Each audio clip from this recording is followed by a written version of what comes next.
Here's Gina. There's Celestine. Hello, hello, hello. Hello, hello, hello, and we're live. Mother's mustache. I'm just finishing up my shipping. I hope you all don't mind.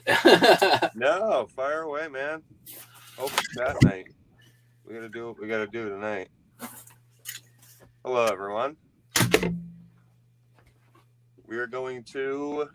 I mean, most of the people in this chat have seen all this before. Yeah.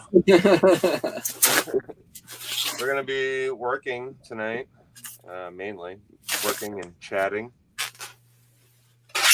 We got Lobster with some home issues tonight, and he'll be jumping in a little bit later. And we have Sir not appearing in this film, Matthew. Packing up some laser discs. So I did it. I ran a sale. I'm leaving. I'm going on a trip in 2 weeks. I need to get oil seal replaced in my car. I'm leaking oil. Mm-hmm. No idea if that's an expensive thing or not an expensive thing. Can be. What's that? It can be, maybe. Yeah, I don't know. So I gotta go get that checked out, and then I'm gonna be gone for like 2 weeks. I want to do as much sourcing as I can when I'm in California because there's a lot of good crap in California.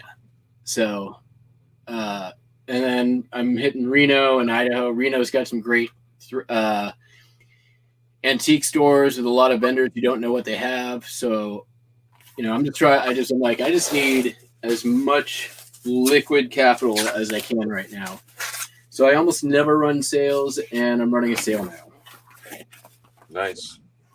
Also, I thought, things kind of slowed down on eBay the last couple of weeks. If you look at like the traffic graph for the site, it's like this slow taper down. I think people are spending less time on the internet and getting outside. So it's it's normal for this time of year, but yeah, just trying to do what I can to like level it out a little bit.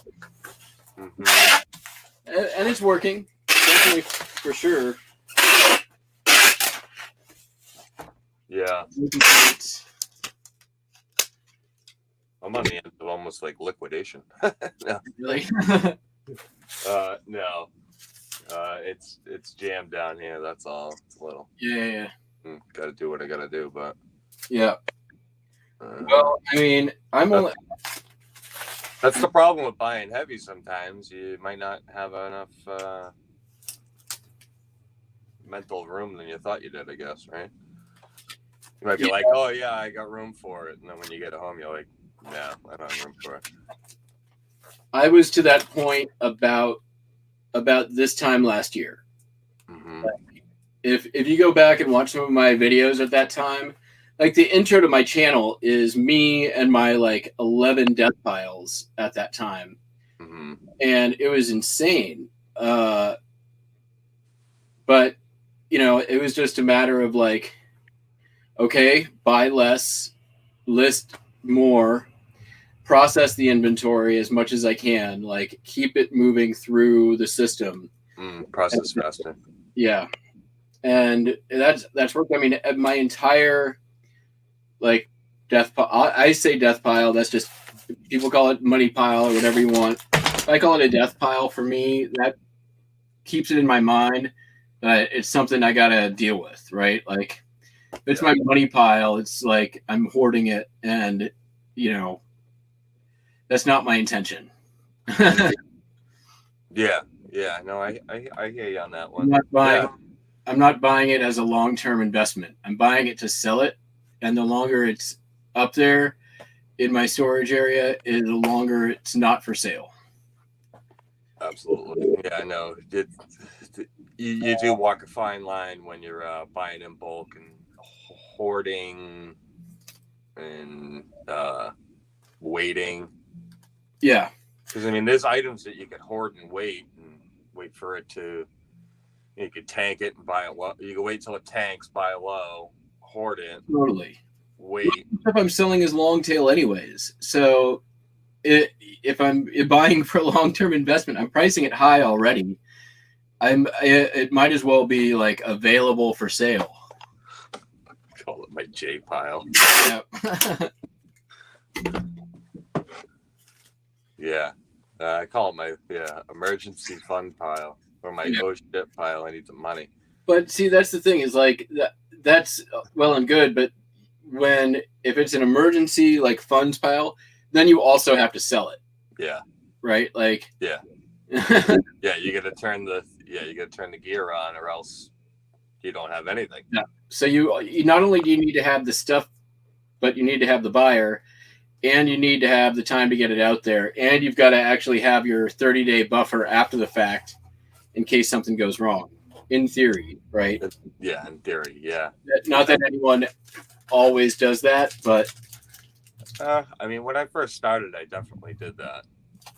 Yeah. I didn't spend the money until I was like, 2 months ahead. Yeah. In funds. I try to do that, but it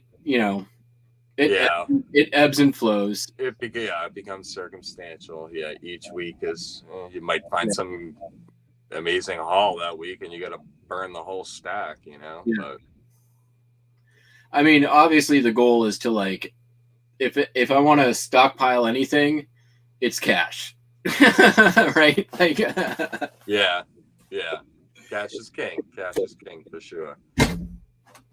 I do hide a lot of it. All right, what's going on, Stacker? Hello, Gina. I any show and tell stuff this week. I've just been listing like postcards like a crazy person. I think I did close to 500 listings this week total. The postcard's been doing well. I think I'm already recouped on my latest purchase in a week's time. Let's see here. I've listed 390 postcards only since the 27th. So that was last week, right?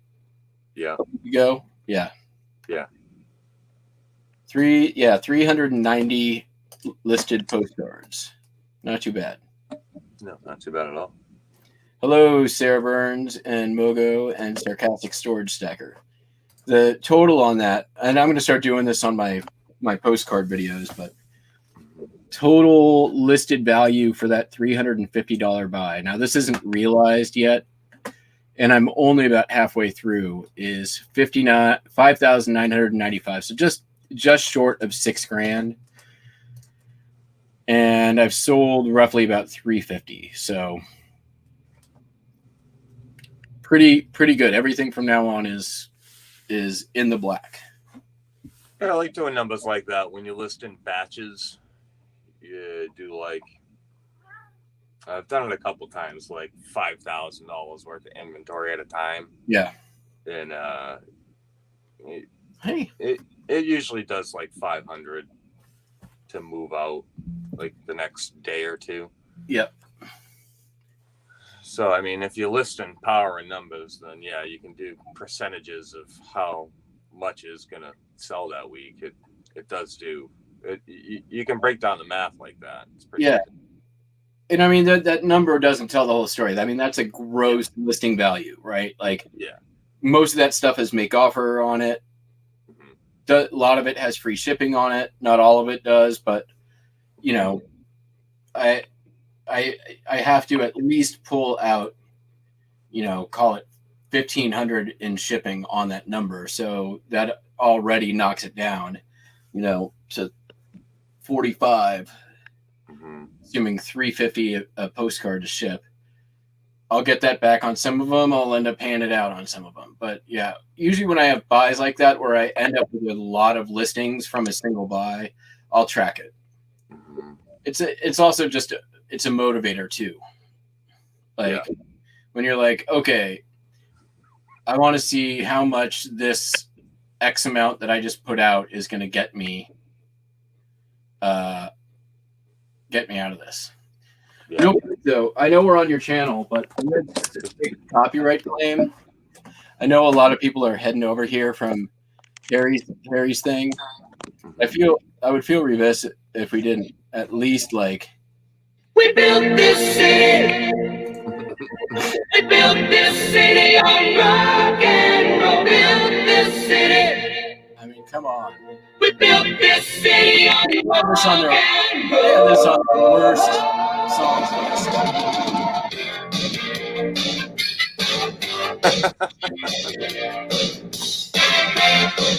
All right, that's enough of that. Yeah, when it comes to 80s, that's I mean, come on. You can only trust Harry so much. He likes the Eagles. What's up, Cameron?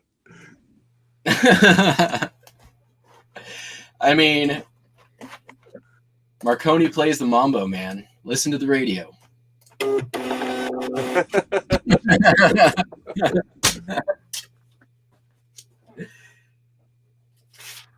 So what have you been up to this week? I know you're back at work now.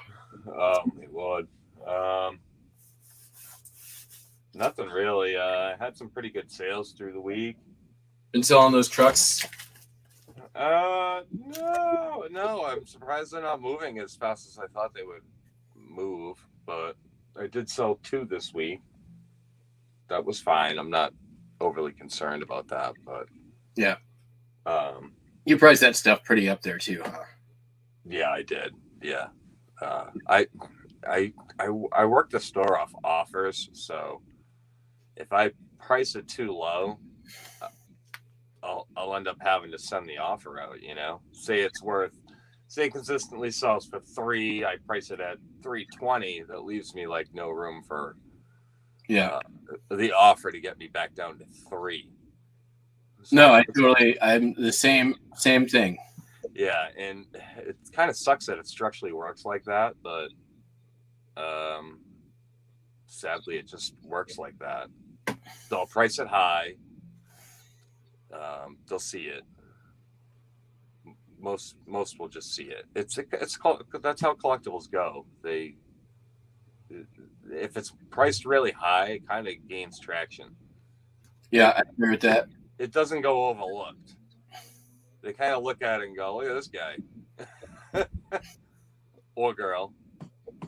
Mostly, it's a guy. Yeah. But no, I had a thing last year. So it was when Empire. Wait, was it Empire? It was. I think it was when Empire Strikes Back first came to the theaters. They had this like mall kiosk that traveled the country, and it was like this big setup called the Jedi Training Center.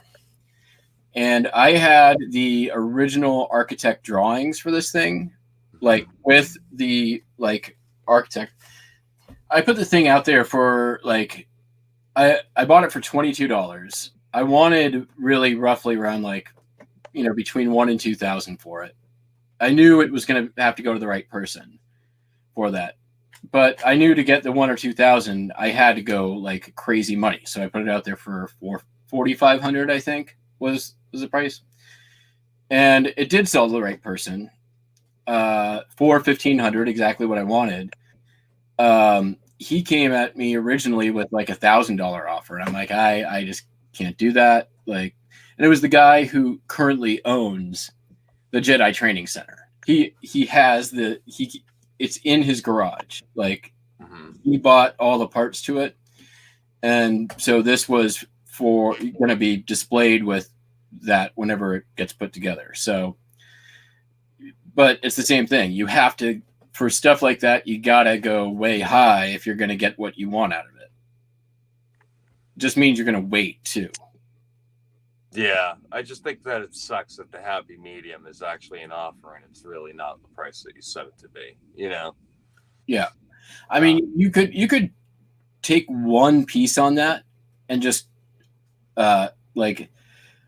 just put it out there for auction just to see how it does. Because I've not been doing it a lot myself, but I'm hearing auctions have been doing really, really well through eBay. But you could just see kind of like add something to your listing. Like, I've got a bunch of this other stuff. Make sure to check it out. Anything that I've ever auctioned, it tanks. It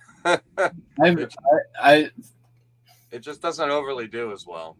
Then it does half, and I know I could have got the other half by just listing it and waiting. But I don't want to say that wouldn't work. That could definitely work.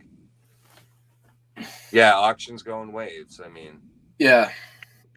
Sometimes. But I feel like maybe you missed the boat on that now too, since the traffic isn't what it was even a month ago. So right. Mm-hmm. Yeah, no, you're right. Sitting on those till Christmas. Very well could be. List some more pencils. Can't find any more pencils. Are they all sold? Or they're listed or sold? I have all the pencils listed. And they're like peaked out too, you know? Yeah. And I broke up that other box. I broke up that other box and I crunched it out into singles. I had a box of 10 left, and I'm like, I'm going to do singles for 100 each and just see if someone's like really, really, really that crazy to buy one pencil.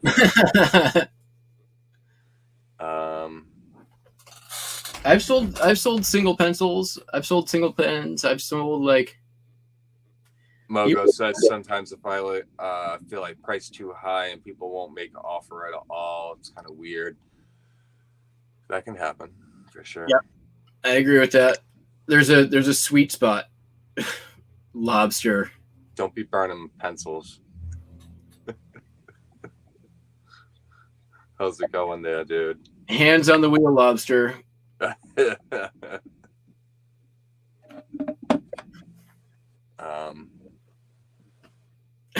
Yeah. Pencils. Speaking of pencils, all right, so check this out. It's kind of funny. My sister sent me this text. I haven't been overly looking at sales, but so the guy I bought the pencils off of, it was an estate sale company, so we got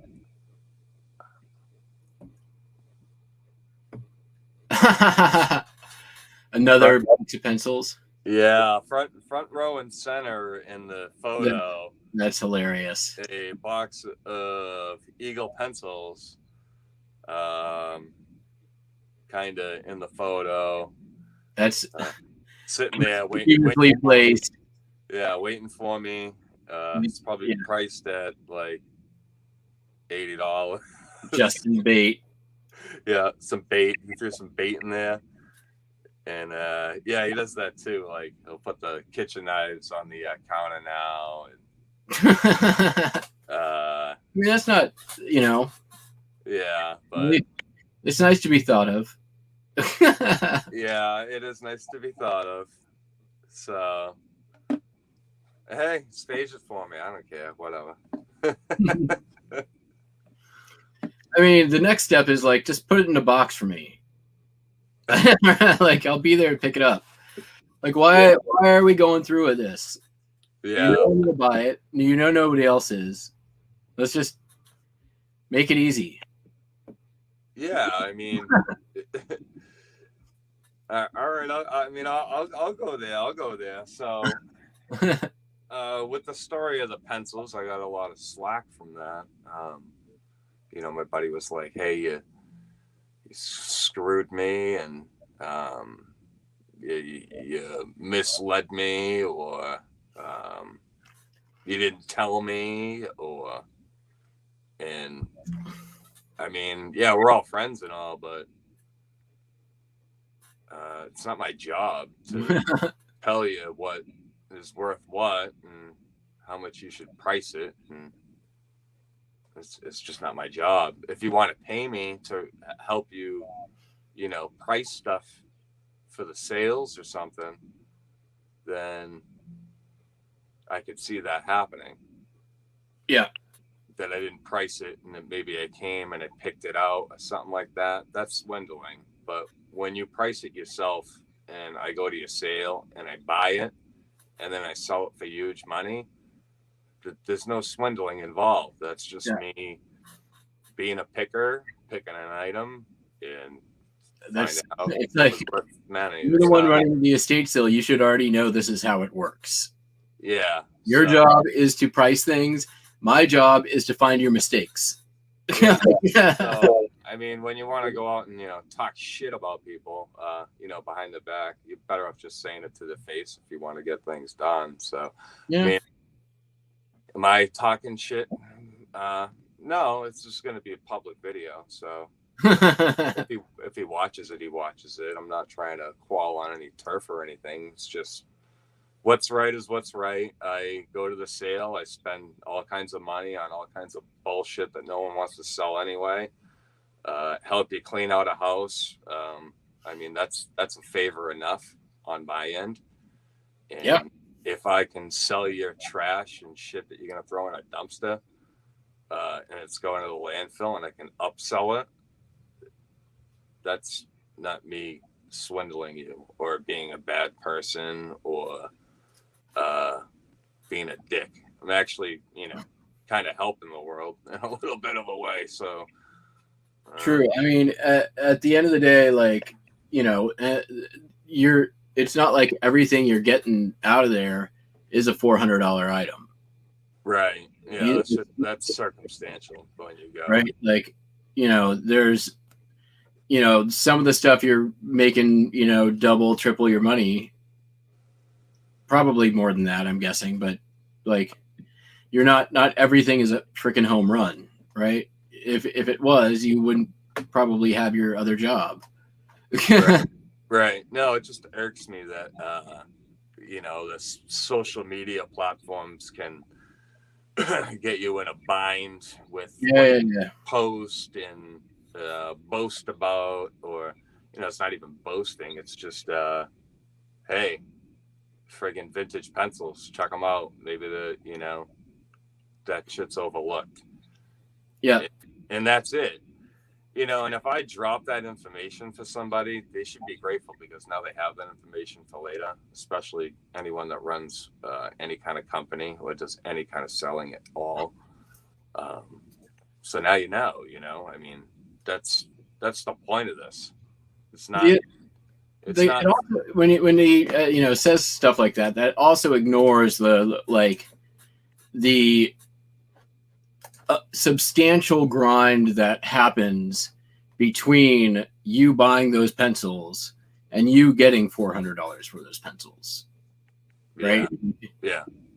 There's the research involved. There is the sifting through the rest of the crap to find the gold. I mean, the thing is too, I'll be honest with you, if he's thinking that he's going to be pricing a fucking box of pencils at $30 at an estate sale and not get laughed at by the people that are in there, like the real pickers, they're just going to laugh. They're going to be like, that's the writing on the wall when shit like that happens. And they're going to be like, really? $30 pencils now? Like, what else is somebody going to price out of the market that nobody can get, Yeah. So, if people want to play like that, you're better off not pricing it, knowing what it is, and just hitting it with a made up price when it boils down to it. But if you want to price items that are, just not worth, I don't know. It's a variable, Well, it's like, the estate sales you go to where everything is priced exactly at 80% of eBay. Yeah. Right. Or exactly at eBay. Yeah. On day one. It's like, I'll just walk in that place, I'll I hardly ever comp anything anymore. I can just look at a couple of things and be like, yep, I'm out. You just know in those places, like, there's nothing I can do here. Maybe I'll come back Monday. Yeah. And I mean, the hard part for some of those companies is that you're going to have buyers that aren't doing what we're doing and they're just shopping. Yeah. And they'll pay. And that's usually what runs those consigned state company liquidation type things, because they usually have a consigned shop and they have and they have an operation. They're not. I mean, there's stuff estate sale companies do too that I know they do that is shady as all get out. The one that I know this happens around the country because there's no laws anywhere against this, is the contract with the estate or the people who are selling the items that essentially say, we're going to sell all this stuff. We're going to get, set our prices at the highest whatever to get you the most possible. Anything that doesn't sell, we get at this percentage, and it's like 5% or some crazy amount, right? So they're setting their prices to a level that basically says no one's going to buy this. We're going to get it at 5% of what we price it at. And the whole estate sale is just is for show, essentially. Yeah. Right. There are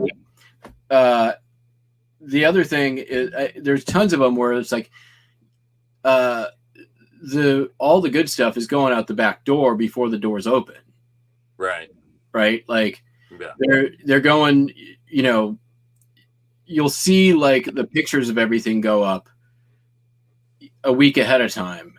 And then you get in the place and half the things you saw in the pictures are not even there. And you're, we're one of the first in line. It's always, the family kept it. Yeah. Some of those companies you gotta watch out for. I mean, it's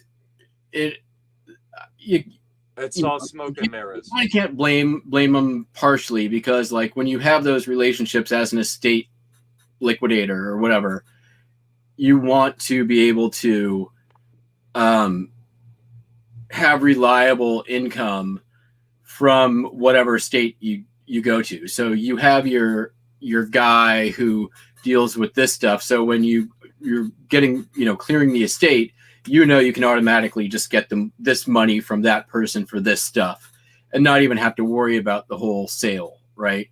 Right. And that's part of the conversation, I'm sure, when they're having talking to these estates, right? Like we're going to have an estate sale, but we also work with dealers who are going to get, we a lot of the stuff we can work directly because they specialize, Right. So there's benefit obviously to the estate, to the estate company when that happens. So I don't really think that's sketchy, but the low percentage contract is super sketchy. Like, I'm surprised there aren't laws against it because who knows how many estates have been like screwed out of thousands, right? I don't want to be like it's set up. It's designed to be a good operation to swindle people. It really is. I mean, when it comes to the house getting sold, most people are just like, they want the crap out of the house and they just want the house sold. They want to be done with it. Yeah. They're like, I'm sitting on a $300,000 house here, Yeah. But sometimes they don't know that there's like $250,000 of stuff or $1 million worth of stuff inside the house that if you liquidated it, you might get $500,000 or something or whatever. But some people are just like, just see the bigger item, which would be the house. Well, there's estate companies too that like there's a flip side of that too. Like that are going into these places and really specifically looking for, and I think this is also especially true for some of the online estate auctions, right? Who do instead of having a sale, they like auction everything off online. Yeah. That they go in and they're looking for specific items they know are going to do well on these sites. Of course. And then everything else is dealt with like a clean out, right? Yeah. Like, yeah. And that's where I find the best stuff is when I can get into those places before they get cleaned out. Yeah. Because everything is not valued by the estate company and obviously not valued by the estate. So you can just go in and be like, I'm going to fill my car for $50 and they're totally fine with that. So yeah. When it comes to cleaning it out and it's got to go in the dumpster, they're more than happy to sell you a carload for totally $50 to $200. Yeah. So there's the flip side of the cherry picking estate company, right? So it can be good and bad. You just have to be the guy who knows how to work that system. Yeah, you gotta make good contacts. You want to be the one with the relationship with the estate company who they know will buy everything in this one category or whatever. Or you want to be the guy they know they will come in and sweep up afterwards, right? So right. Yeah, no, that makes a good point. That's the thing I miss most is like pickers piles from estate sales, right? Like the room they just toss all the stuff in and don't price anything, and you just go in and make your pile and make an offer. Like that's where I made most of my money my first year and a half reselling. Like and COVID pretty much ended that, but I've made tons of money on that kind of stuff. I mean that's what I generate my store on is just that kind of crap. It's overlooked. It's the overlooked crap pretty much. Yeah.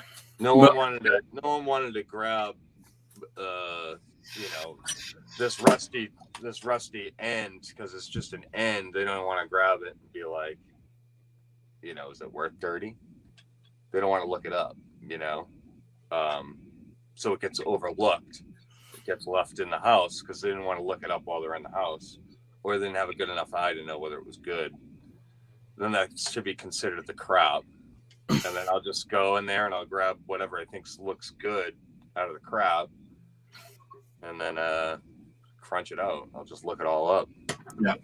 I mean, you and I probably operate very similar. I know neither of us comp anything when we're in these places. I'm like, I never look anything up. I just look. I'm looking for old, and I'm looking for quality, and I'm looking for unique and unusual and good colors, and like there's just you just know the signs in these places. You can just go in. It's like a sixth sense, right? Like you're just scanning and grabbing.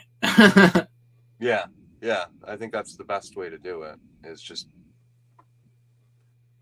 you're not really like. I mean, you kind of are buying by or grabbing by your acquired taste, I guess you could say, but you're building and training your eye to the acquired taste to items that actually sell.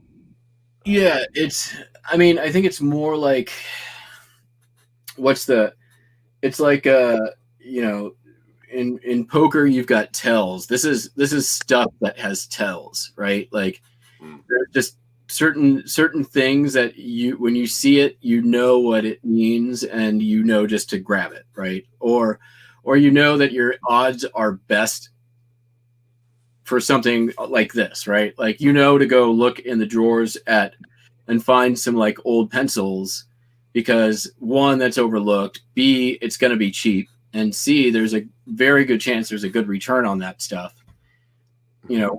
Or even like an old ruler or drafting tool, that stuff does great. Mm-hmm. Mogo brings up a good thing too, and I've seen this happen. I'm convinced that there are liquidators that bring their own stuff to sell at other people's estate sales. I know that happens. Yeah. Which I don't even understand. I would say like a better place for that would be at an estate auction. If you're going to just try to liquidate junk. Yeah, the acquired eye of education. Yeah, I mean, you got to keep on it. Oh yeah, The more you practice, the better you become. That's what makes flea markets really good, so that you can go and scan thousands of items and do thousands of price checks for free. You don't have to buy anything. You can just go there, pay the admission fee, scan everyone, check all the prices, and then you have just you just price checked everything in the whole lot. Now you almost know what you're doing for the day. That's why I would go to antique stores too, right? Yeah. Like I go to antique stores almost never to buy anything, although a lot of times I find undervalued stuff there. But I mean, it's kind of the same strategy going into like an antique mall, because you're going booth to booth and you're kind of looking for the stuff that is out of place for the booth, right? Like, generally if I'm buying postcards like from an antique mall, it's from a booth that has nothing to do with postcards. Like they're the ones who've got all the toys all around and then like the one box of postcards. And they're not even priced, and it's like you can usually just grab that box, take it up front, be like, "Hey, can you call the guy, and see if he'd take $100 for the whole box, and or whatever, right?" Like, I did that. I've done that more times than I can count. But it's the same thing. You're looking for, it's clues, right? You're looking for those signs, those that are. This thing is out of place, or in estate sales, it's the same kind of thing. Right. Yeah. No. Yeah, you're right. Logan, I agree with you 100%. Antique malls are all about paper for me too. Yeah, I don't put my paper in my antique mall. I'd like to load it up with the paper. You got to really protect it, I think that's an upsell for antique mall paper selling. It needs to be protected. Yep. It's just better looking. Like you were saying in one of your videos, you can sift through it easier. Oh, totally. When you're actually like, just, say you're going through a box of postcards there at the antique mall, you can actually write your price on the little card now without damaging it. That's nice. Yep. And you're going to have 1,000 grubby fingers on it. No, they're not,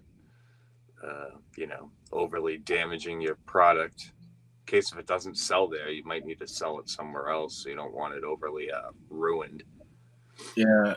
I think that was the video I did earlier this week on listing, where I was like, this is how I list postcards. Yeah, but it made sense to protect them before you I don't know, because you can before they get stored. You can almost list them faster. Whatever. I mean, it just makes it a little easier, I think.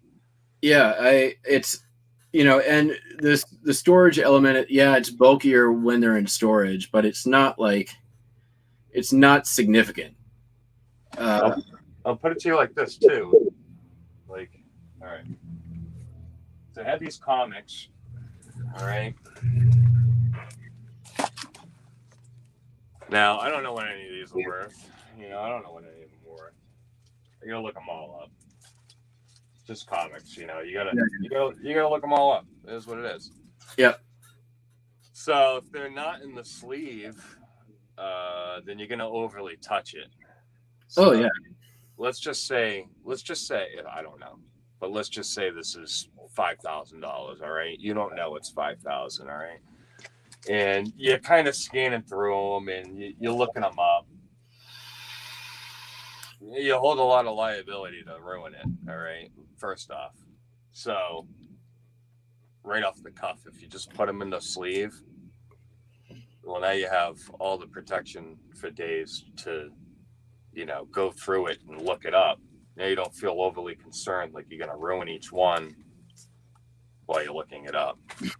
Because I've ripped them. I don't know. I can think of 1,000 different reasons why you don't want to do it.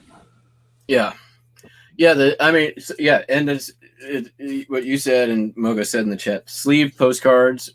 For me, I keep them in once I list them, they're in the hards, like the top loaders, the hard top loaders. Looking through with this material, sliding and being able to get every single one doesn't, like, you can't look through a bunch. I can look through a big pile like that and just be like, and done. Like, right. And it's just easier once you have that. You have something to kind of hold on to, and the material just, I feel like your fingers catch it better. But yeah, anything I have paper, the second it's listed, it's Protected. boarded. It's in some sort of plastic protection. Even records, like record sleeves, same thing. Like, records are very easily damaged. Yeah, stuff rubs against each other. They get torn or whatever. And those guys are mold, like, they're very particular now too. The record guys. I mean, if you've got one record that's got moisture in the cover, and you put it in a box with 10 records, guess what? You've got 10 records that have moisture with cover now. Like, that stuff just seeps into everything. Yeah. So you have to have a vapor barrier. A couple of drops of water can ruin hundreds of items in no time at all. Yeah, that's the fear of selling paper at the flea market is rain. Yeah. Mold and mildew, and mildew is terrible. Record mildew. I like record mildew when I find it. Like, I don't like causing more of it though. Yeah. There's a thing on behind me, bro. My cat's on my lap and it's on there. It's the I Smell Records cha cha cha. That was on one of our episodes you were talking about, like, stinky records that you find out. I'm like, I find and I sell all kinds of stinky records. I don't care. Like, you can kill that just by, like, putting the sleeve out in the sun for 3 hours and it's gone. But yeah. Oh yeah, I've seen mold on vinyl all the time. Yeah, the sun will definitely kill all kinds of stuff like that. The mold and bugs and all kinds of stuff like that. The worst I've ever had is I found I had a record. The sleeve looked fine, right? Mm-hmm. Everything looked fine. Nothing weird. Still in the paper sleeve, right? I pulled out the record and the paper sleeve, and it was like a pool of silverfish just start pouring out of the cover. Never seen spider poop, but silverfish in, like, hundreds of them coming out of a record sleeve. Scared the living crap out of me. It was like something out of Creepshow.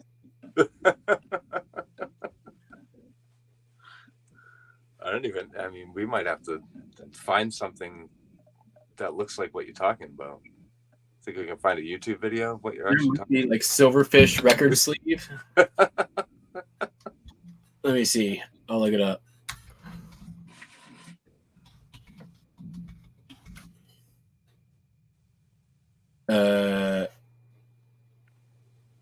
How's everyone doing tonight on your Friday night?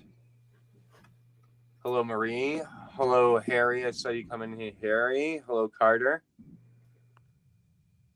Sarah. Lucky Bones. Flipping Goodies. What's going on? No, there's a million things on record protection. If you ever want to know, just Google protecting records, and everyone's going to tell you the exact same thing. Okay. I'll have to look into it a little bit more. You don't need to watch a video. It's pretty simple. Okay. Take inner sleeve out of outer sleeve. Put both in plastic. Store upright. Done. End of video. Right.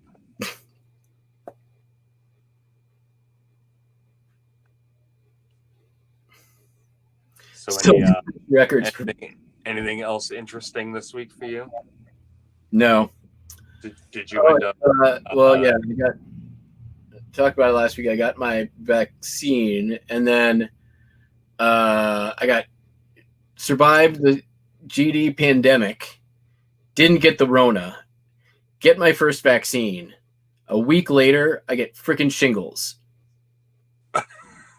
Shingles is for anyone who doesn't know, is if you've ever had chickenpox, you can get shingles. It's the virus is never cured. It just lives dormant in your nervous system, and they don't know why it comes up. Some say it's stress, but it can happen randomly. I'm not too young for them, Harry. I've actually had them once before. I was 12 years old. Old people mostly get it. Actually, a third of Americans will get it at some point, unless vaccinated. So the whole time, the fucking virus was in the house. The thing that got me, I already had. Luckily, it's a very mild case, but it's just annoying as all hell. Yeah. So what's the symptoms? It's if you've ever had chickenpox, right? It's like chickenpox, only it's in like little small patches across your midriff. So on one side of your body, typically. So I've got mine. It's like right like there, and I mean it sucked for a couple of days. It was, like I said, it's a pretty mild case, but it's yeah. So I can't go I have to go get my second shot, but I have to go get my second shot and come right back home because I'll still be contagious for a couple days. Everyone thinks you're 60 now, Matt. I know, right? I'm 45. Well, I'm 44. Wait, what year is it? 44.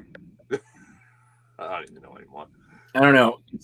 Well, we're not counting 2020, so I'm 43. Okay, so maybe it's common after. I sold something. Maybe it's common after. There's shingles after the vaccine. Maybe it's an allergic reaction.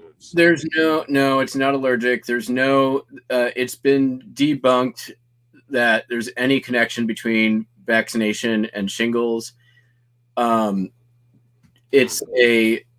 People who are older, if you have a compromised immune system for any reason, if you are stressed out, if you're not eating right, if you're not getting, whatever, if you have a compromised immune system or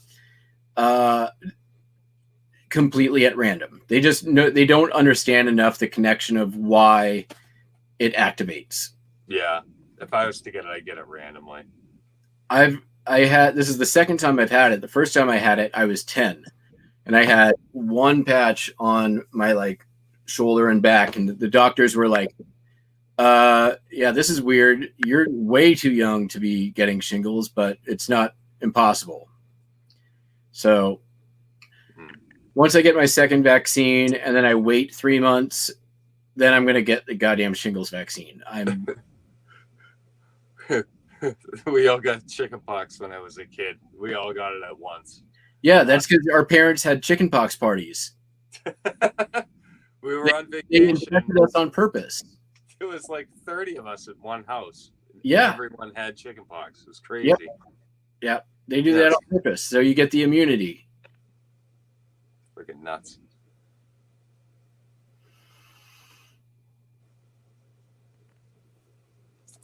Yeah. I didn't have any side effects for over a week after my first shot. So. Yeah. Worst Cape Cod trip ever. Is Laura related to you? Yeah, Laura's my sister. Oh, okay. Yeah. Did your parents get it too, or was it just all the kids? No, just all of us, all the kids. Yeah, it was awful. Okay. They carted us down there, and then they isolated us in the house.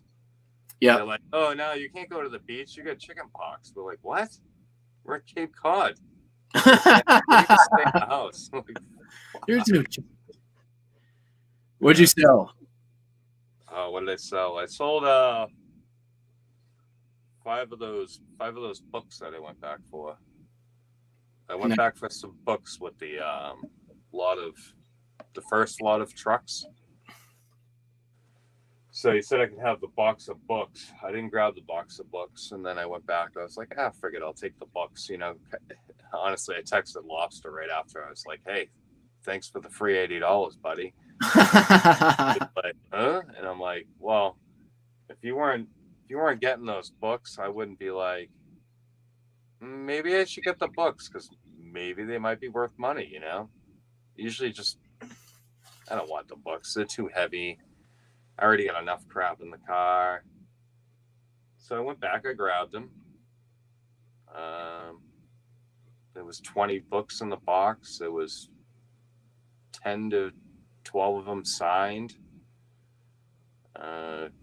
Just kind of listed them, crunched them out, sold 2 for 40 right away, 40 each to the first viewer, which is odd. Yeah. That never happens. And I only priced it 10 less than somebody else. It was another comp dad out there for same couple books signed for 50. I just undercut the other guy by 10 because I thought it was a little bit selective for someone to be buying a book signed. I'm like, I better undercut this guy. And then 2 of them sold right away. Lotted a couple up, crunched out a couple other ones. It was like $500 worth of books. Nice. It's just sitting there. I mean, I'll do books all day if I can find the right stuff. I mean, I sold one today that I bought at St. Vincent. It's actually in my video. I bought a bunch of Nancy Drew books, and it was Nancy Drew collectors. For anyone who's listening, and if you don't know too, like they are because they're like sports cards, because they were published over such a long time. There's so many different versions and printings, and people will collect, every one from a certain era or one book, every version, right? And it could just be the inside cover. It could be the list of other books that were available that dates it, that there's, makes one more scarce than another. It could be the advertising in the back or on the dust jacket, any number of things. So is that a Scholastic type book? No, the Nancy Drew books were started around 1915s, 1920s, really got popular in the 30s, but they've been printing them up until now. Yeah, they still make them, but you can find them at thrift shops, you can find them at garage sales, and if you can get them for $1 or $2, you're almost never going to lose money if they're the old ones. How does the more current ones do? Nah, I mean they're they're the same as like any used book. Okay. You're looking for like the older collector stuff. I've noticed Hardy Boys, like this Goosebump thing. I mean, come on now, I mean, you almost could have predicted that, kind of, with the Goosebump totally. book. Yeah. So I mean, any kind of sets that are like that. Yep. Yeah. I mean, white books, maybe. Hardy Boys. During that era, there were like the young adult novel series was like a total thing. It was like Saturday morning cartoons for kids, right? Yeah. So there's Hardy Boys, there's Nancy Drew, but Nancy Drew had spin-offs as well. So did the Hardy Boys. Yeah. And where like characters from one book would then start their own series and have their own things. There's ones that are like the Fly Boys or whatever, and like it's an airplane themed one where it's the same thing, same kind of idea of, it's basically Scooby-Doo, right? Without the dog. But I mean, I picked up maybe 8 of them when I at my last trip to St. Vinny's, and one, I sold one before, and then one sold today for like $25. So paid for lots of the stuff I bought that day. So keep an eye out for Nancy Drew books out there. Yeah, books sell people. Hardy Boys too, but not as much as Nancy Drew. Mm-hmm. There you go. You heard it here. Nancy Drew sells. Yep. But you're definitely looking for like pre-1960 Nancy Drew. Right. Older Nancy Drew. Me, I'd just be like buying everything. There's also a Nancy Drew board game, if you find it, is huge money. Mm-hmm. Yeah, these coming yard sales, because for me it's just starting right now. Yeah. This weekend is like probably yard sale weekend. So Lucky Bones, I was scouting your area. Watch out. There's a lot of yard sales going on in the Rhode Island area for sure. But avidly make your maps, man. I would recommend buying as much as you can at these yard sales when they come. Yeah. And I would just recommend not sleeping on any of it like I do, or even sleeping at all before the show, and that's why we were late. And sleeping when the auction's going on, and sleeping at work, and so sleeping can be bad. Try to be more prepared for the yard sales when they come. So maybe you guys can use these. I'm thinking maybe these Fridays we could recon. This might be kind of an interesting thing. We could recon a yard sale map for people, because I know people aren't really that good at doing it. I mean, I'm not the greatest yard sale map maker, but I'd be down to do that. I mean, if you make one for somebody, they could really do well if they stuck to it.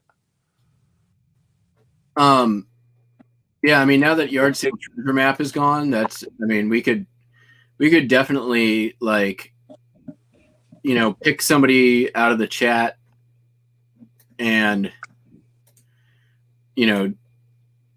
all through, just kind of like crowdsource the yard sale scene in their area. Yeah, that's what I'm thinking. Yeah, crowdsource somebody, recon it for them, and make the map, and then see how they do. There's just there's nothing in my area still. It's just hard to look at. I mean, there's some stuff. Okay, there's one moving sale, but it's this guy who is like in a state of constant moving sale. You know those ones? Yeah. That I've been to every time. I get fooled because he puts new pictures of his same house every time. Yeah. Yeah. But now I know. I don't want to be like flag them if it's on Craigslist. I don't want to be like that. But right.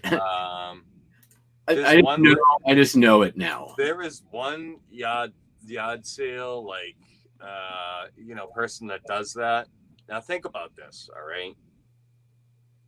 Because they're only ruining it for other people, all right? So think about this. By you flagging that, you're actually doing a little bit of justice in the sense, for at least for the platform, because that person is running the most redundant yard sale or most redundant thing out of their house. They're running an operation out of their house, most likely without paying taxes. I don't want to be like, oh, you need to pay taxes and stuff, but when you run a redundant yard sale like that, it's only like bad PR for other yard sales. It's only bad for the picker. I think it's just bad all around. Don't do that. It's bad. Do one like at the beginning of the year, the middle of the year, and the end of the year. Don't just keep running the thing. It's just Yeah. unless if you can like turn the inventory over, then that's fine, and I can see how you could do that. But if you cannot turn the inventory over and you're selling the same junk, you almost should have to pull a yard sale permit for that. And if you pulled the yard sale permit, I would just go, all right, fine, sorry, way. But our state does not have yard sale permits. Oh yeah, ours does. So I mean, yeah, you can just do whatever as long as you're. There are some like rules, like you can't do more than a certain number per period of time. I mean, I don't know what the exact rules are, but I've never had a permit in my life for a yard sale. I wasn't generally saying anything to you, Marie. I'm just saying this it's particular. All right. All right, I'll just use an example. All right. There's this guy, he makes furniture like picnic tables. So he has the picnic tables out in his yard, and he's selling picnic tables out in his yard. It's like, dude, you need a freaking business. You need a license to do that. You can't do that. It's illegal. Yeah. It's like the license plate birdhouse guy. I swear every state has. You can sell one or two, but when you have like 20 different styles of birdhouses in your front yard, and you don't own a business, you're just running it all on cash, and people are just knocking on your door for a birdhouse.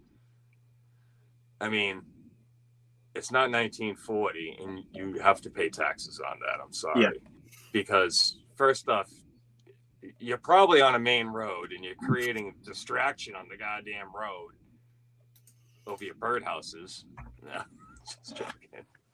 I was out yard sailing like January last year before pandemic times, and on my way home and on like a back road, and there was literally a sign of like pies. I was like, oh hell yeah. I'm in the middle of nowhere. This is not going to be a grocery store pie. This is going to be good. So I pull in, and it's this old lady, and she's like, yeah, I just opened back up. The health department shut me down. And I was like, oh, I'm going to roll the dice here. Would you like some of my COVID pies, Sonny? It was before COVID, where, we were aware of it being in the States, but I mean, yeah. It was delicious pie. I brought it home. You bake it yourself. Delicious jam. So I have not pulled a yard sale permit to do a yard sale. I've not done that. I'm not going to be like I'm being hypocritical. Maybe I am, but maybe I'm not. I just think it's a gray area. I actually don't know. I should look it up. Wise. I don't know. I think it's just good to have the turnover. If you don't have turnover, then it just looks bad. No, I know you. Well, Marie. I'm only joshing you. You don't, run a show. It's all do it. Special events stuff. I would do it if I had a barn, and honestly, I already know if I did it out of a barn and had a barn sale, I would give it about 2 years before it had bad PR about it. Like, it's like a redundant barn sale. And then I'd be priced out, and then it would be, I'd only be selling to like new pickers or just people looking to buy an item. And unless if you can really turn it over and give it the prices to resellers, I guess you'd almost have to sell to resellers to have that kind of operation, because that does work. If you can do that, you could have a huge barn full of stuff and just be like, I sell to resellers. So you have to have that leg room. If you don't have the leg room, that doesn't work. Celestine, like 90% of the stuff here is junk too, but I mean, I feel like that's everywhere. You're gonna, the job is to sift through the junk to find the gold. Yeah. I mean, you know, if you watch any of these YouTubers go to yard sales or whatever, like, you know, they don't leave with the whole garage sale. They leave with, you know, a handful of items, and they usually miss something. I'm usually going to try to leave with the whole yard sale this year. What's that? That's going to be my mission. Leave with the whole yard sale. That's, yeah, I've done that once or twice. Sort it out later. Yeah. If you go and you see they've got good stuff. She meant undesirable items. Oh yeah. Well, I mean, that's still the same thing. Like, it's most yard sales that are undesirable items.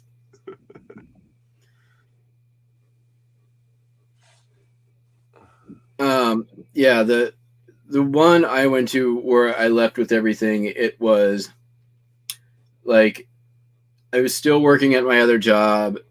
I saw the photo, and there was a thing in the Craigslist listing that the guy had a bunch of 45 RPM records, and he had like a record player and just like a bunch of other cool stuff. And you know, everything was obviously individually priced. He wanted like $1 or something a record. And then, so I just basically went and I was like, how much if I just take everything? And I was the first person there. And they were like, I'm like, how much were you looking to make from this whole sale? And they're like, we would have been happy with $300. I'm like, why don't I give you $350 and I'll take everything and be on my way. Mm-hmm. That was it. Like, shut the door. Shut the door. I mean, it wasn't like an unmanageable amount of stuff, but it was all, you know, there's a little bit of junk in there, but it was definitely worth it to like get all of his records. And you know, they had vintage Tupperware in there and a bunch of other, you know, cool stuff. So the first time I did that, I was like, it was the end of a yard sale. I went by and the guy had a bunch of tools there. He had some pretty decent stuff. You know, he had like $300 or $400 single tools, you know, and I'm like, how much for everything in the garage? He was moving. I said, how much for the whole garage? Everything. He said, everything? Everything. How much? One price. Oh, I don't know. Just shoot me a number, whatever. It says $350. I'm like, I'll be right back. I'm gonna go get my van. I live 2 streets away. He's like, all right. This is when I had this POS of a van. All right. So I go back to my house. I get the van. The thing hardly starts. At the moment in time, it starts and it runs fine. I get it. I drive it down there. It's not even registered. I haven't registered or insured it yet. It's only 2 streets away. I'm like, I'll be all right. I back down this guy's driveway. I load the van full to the hill. I go to start it. It don't start. It doesn't matter. You just close the door, you lock it, call a tow truck. It was this close, yeah. So it doesn't start. The thing's clicking, and what happened was I pinched his truck in where he can't go anywhere, and nobody can do anything in the yard because I got the van pinned in there. I'm like, oh my God, this is so embarrassing. Like, oh yeah, how much for everything? Oh, I'll be right back. Oh, 1 2 1 2. How do you do it out of your house for you? All right, get it all. Oh my God. The important thing though, it was in the van. It was and the money had been exchanged. It's your stuff now. Yeah, it was. Yeah. Embarrassment aside, you probably made a whole lot of money off of that. Did pretty good on it. I did pretty good on it. I used a lot of the tools actually, which was good. Yeah. I did that another time for a guy, and when I do that, I usually try to be nice. I usually don't try to one up them if it's a private seller in a way. Like, you know, if you're you and you're just trying to sell your tools or something like that, and I'm going to buy them all, when I bought out this guy of all of his tools, he had some really high-end tools, and he had a ton of it, and it was kind of hard to come to like one price. So I wanted to just buy everything and be done with it, but I felt that I was almost like stealing it from him, and because he was like undervaluing some of his stuff. And I said to him, I go, listen, let me just help you go through the whole wood shop, and you take some stuff that you're going to want. All right. We'll just walk through the whole thing. That way you didn't sell me some freaking tool that you didn't want to sell. Yeah. You know, that's worth like $500, and I gave you $5 for it. And I just gave your ass handed to you right there, you know? He was like, all right, yeah, that's fine. So we walked through the whole shop, and we did the whole thing, and then formulated one number after where it was, you know, fair for both parties, rather than just being like, I'm going to take this guy to the cleaners, you know? Yeah, I mean, I don't think that ever should be the goal, right? I mean, yeah, you should get a good deal, and yeah, there's a negotiation dance that's to be done, but you know, if and you got to kind of consider the situation you're in as well, right? Like, if someone's giving you that price, but it's not their stuff, and they just got it dumped on them, and they got to deal with it, well, then you're gonna get it for the best price you can. If they're offering it to you for pennies or dirt, like, you're going to take that deal. If it's their stuff and it's like they're attached to it and they've got a history with it, you know, that's a fully different consideration to make. I don't ever want to be out to, like, you know, screw someone over. Yeah. You have to get a good deal. Yeah. Yeah. I mean, I wanted a good deal. That's yeah. For sure. But I didn't want to, like, I don't know. I just didn't want to, like, take it from him, you know? Yeah. Where it could have easily been done. I just felt like it, because he kind of wanted to still continue to do woodworking, but he didn't know what he wanted to do, like, for woodworking. So I'm like, well, you got to keep some of these tools, you know? If you just sell me all your tools now, you're going to be going to Home Depot tomorrow with my money and buying a 16th of what you just sold me. So, you know, let's, you know, walk through it. And, let's make sure you at least get the basics covered. Yeah, at least take some tools home so you can at least, you know, get some work done. I felt better about the situation rather than just being like, peace out, sucker. Yeah. I mean, I've definitely been to those sales where you're like, you're up against a guy who's like a really tough negotiator, but then you find the hole in the wall, right? And then it's just, then you're like, oh yeah, I'm gonna exploit this. like you know what I mean? Like, there's, you know, that's it's a different story, but like, you know, you go and a guy's got, like, you know, all his tools, and you ask for prices, and they're all like, you know, there's no room anywhere on it. You try to negotiate, and he's not going to budge. But then you walk over here, and you find like the bunch of Christmas ornaments, and you find a bunch of, like, you know, super old school, like vintage 60s stuff, and you're like, this stuff's worth a ton. How much you want for this? They're like $5 each for the box. Like, you're like, box, dummy. like, all right, I'll take it off your hand. All right, yeah, you got to play stupid a little at that point. Yeah. You'd be like, I mean, that's all right. That's how I have like a bunch of these. This is a radar screen window. I have like 15 or 20 of these, and it was that same story. I went to this yard sale.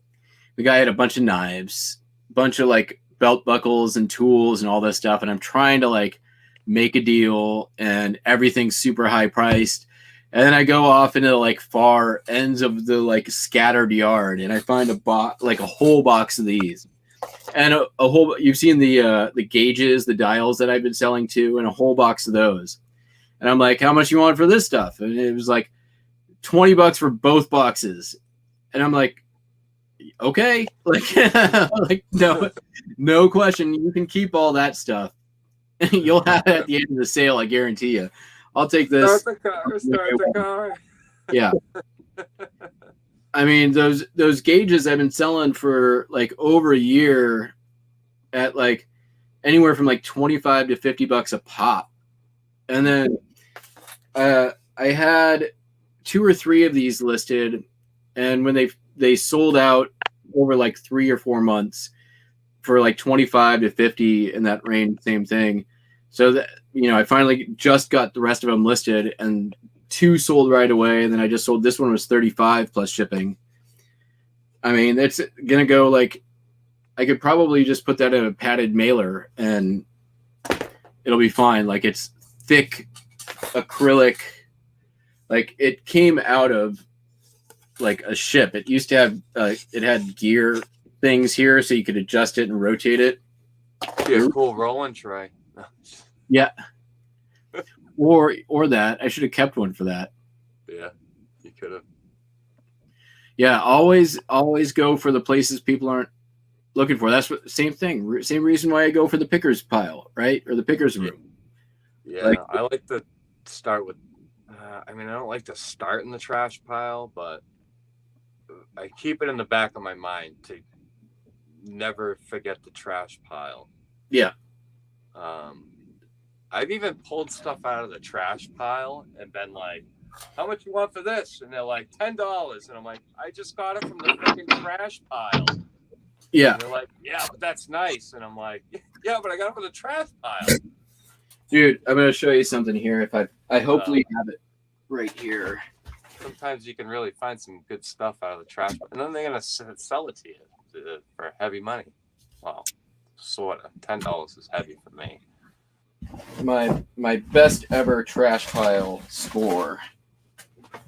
Get it in the trash barrel.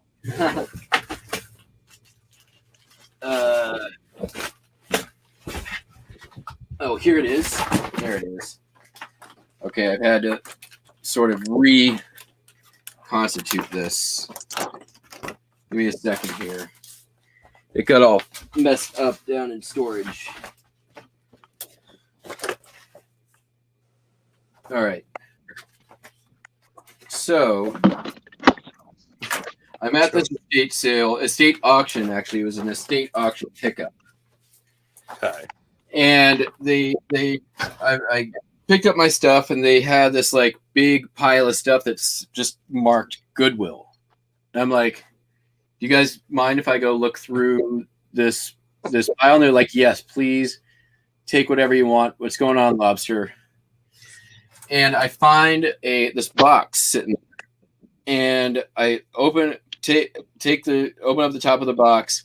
I pull out one thing, flip it over, look at the back, put it back in the box, close up the box, and just grab it and go. I also very funny. What's going on over there? Oh my god, burning plushies. Fucking plushies, dude. Fuck plushies. So the thing I pulled out of the box, flipped over and saw was from this. This is a collectible spoon collection. Okay. Every single one of those is sterling silver. Oh, all right. Okay, they're all from turn of the century, 1900s, up to 1910. There was something like 174 spoons. St. Elmo's fire. Yeah. Sorry, dude, but you got it. Say no. That I got for free. Also, hundreds of Kodachrome slides. In the bottom of the box with those spoons were 2 14-karat gold rings. Elmo don't like fire. Yeah, sterling silver in the garbage. Also in that was the entire family genealogy dating back to the 1700s, handwritten back to the 1700s. And if that stuff went to Goodwill, obviously Goodwill is going to sell the spoons, but the slides, the genealogy, all the paper, they don't sell that stuff. That stuff goes in the dumpster. Fuck plushies, he says. Well, good to see you too, Lobster.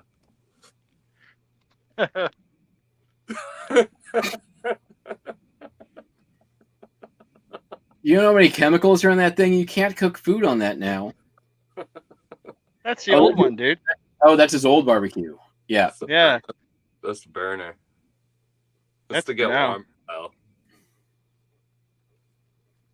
Amazes me what people buy and or collect. Oh, I know. See for every ass.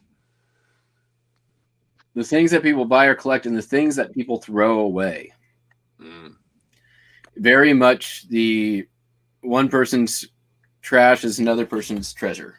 Yeah, that's the stuff that keeps me into it, you know? It's the oddball, stupid, weird, like, really? Somebody's collecting that? Oh, yeah. It baffles me.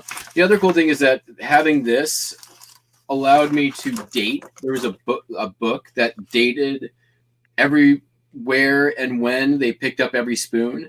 So I knew the year that all of them were created, where they were where they picked them up, because not all of them said like this one's from Athens or wherever. Check those thimbles, Sarah.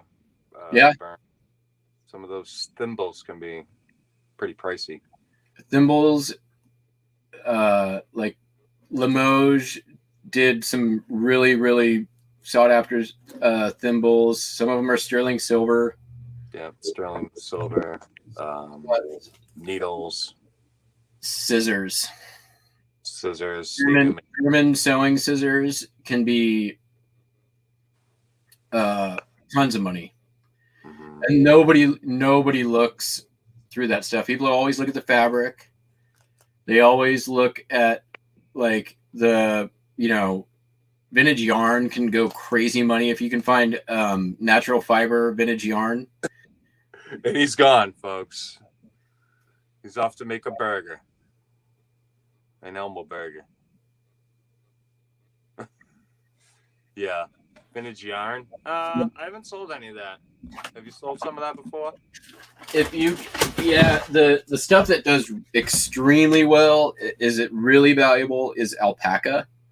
You can find alpaca yarn. That stuff's crazy money, but most vintage yarn, if it's natural fiber, animal fiber, not polyester, can be really, really good money. Yeah, my wife don't let me buy the yarn because I would buy it, but I'm not like gonna buy it to resell it because then I don't know. I'm not really into that. I guess if I'm not into it, then I won't do it.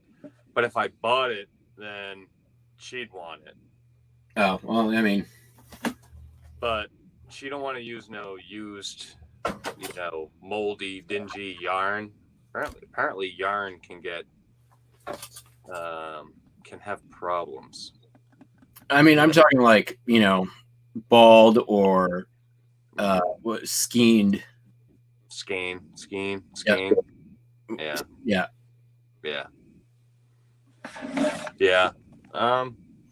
Maybe I'll look for some this year.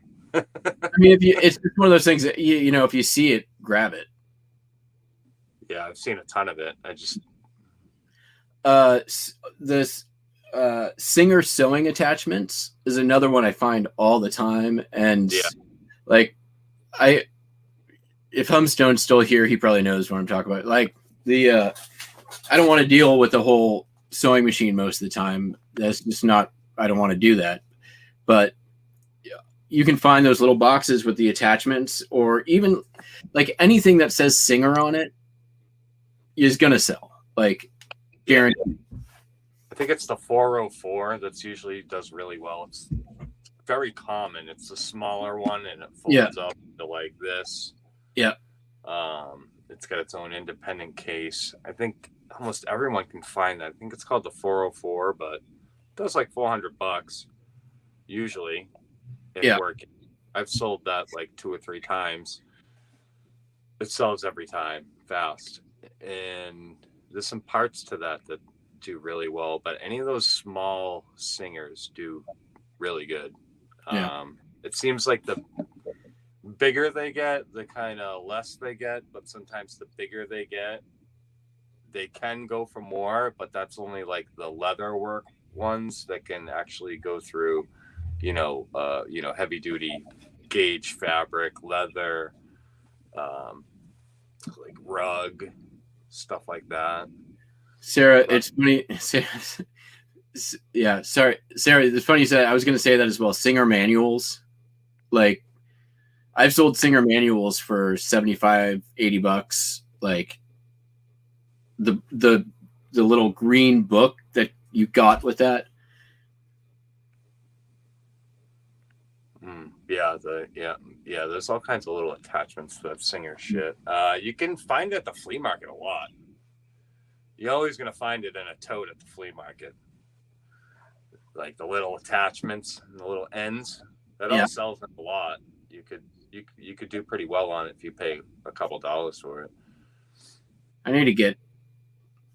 There's probably going to be some flea markets while I'm down in California. I'm going to try to.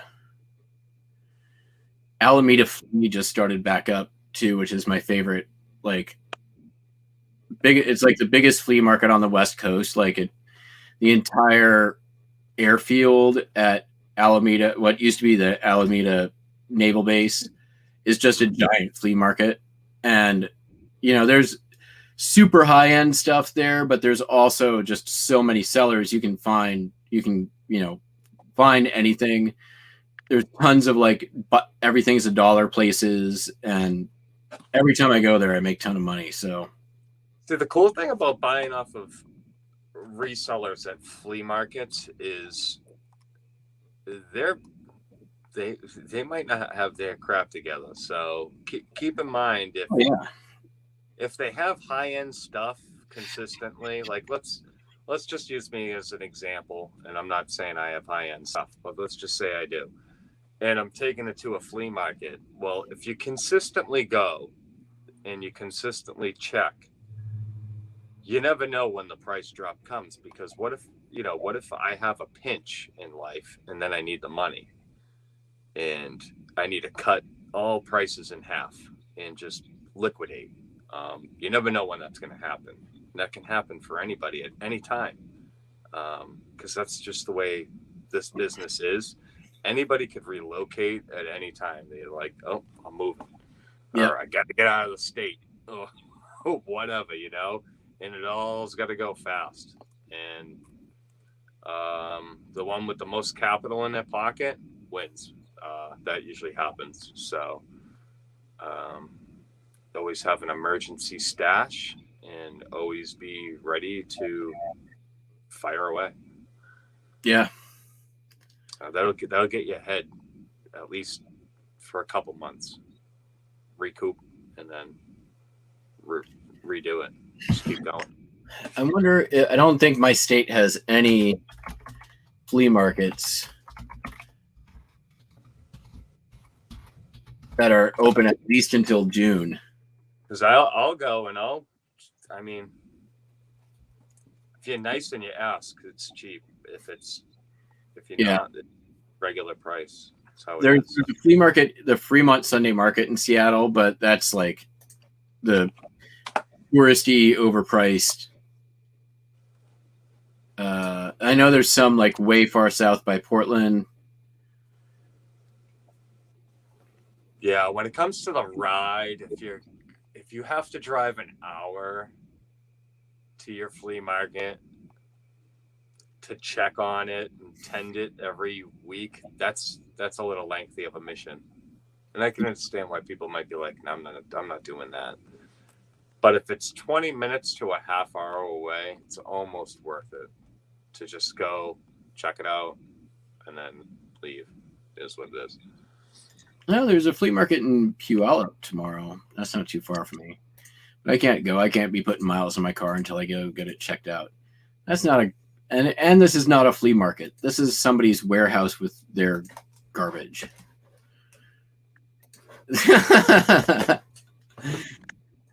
Calling it a flea market. Calling it a flea market.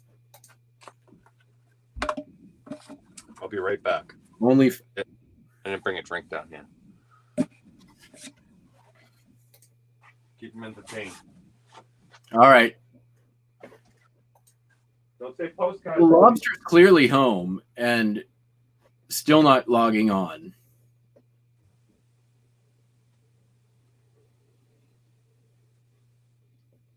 One in Lexington. Ooh, that is free at the moment and outside.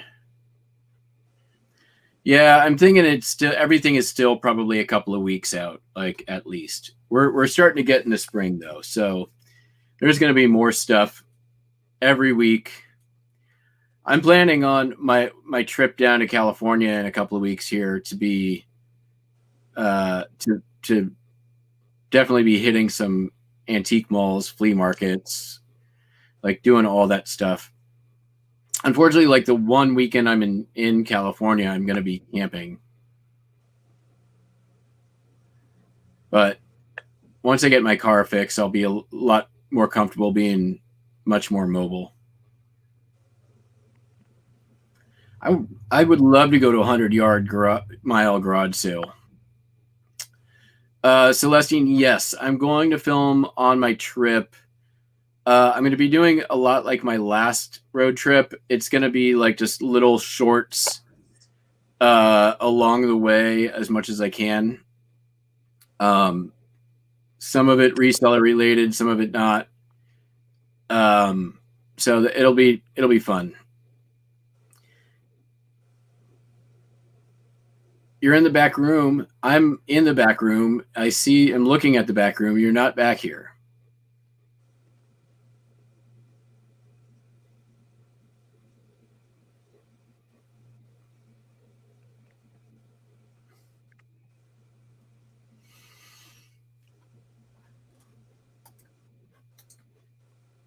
So yeah, I'm hoping so. My schedule currently for travel though is leaving on the 19th which is a Monday, which I'm rethinking, but I have to get my second Moderna shot on the 16th, and then I'm leaving the 19th.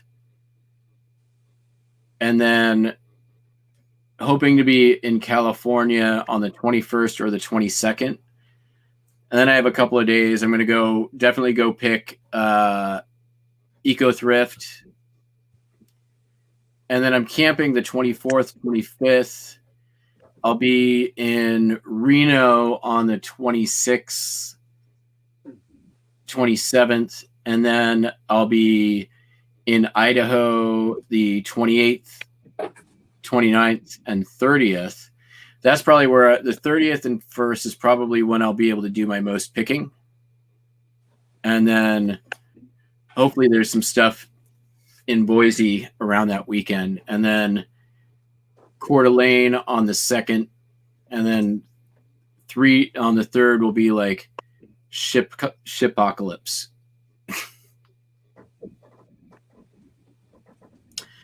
I know about the Packwood sale. I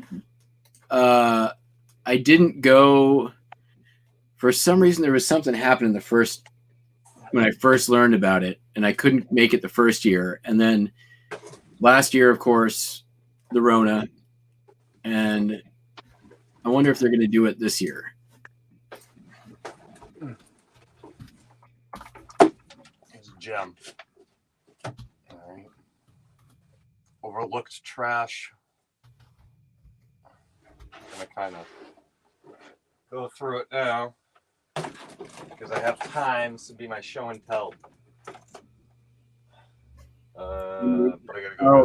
Why? Okay, because Labor Day I'm always at Burning Man, so I'm never around for Labor Day weekend.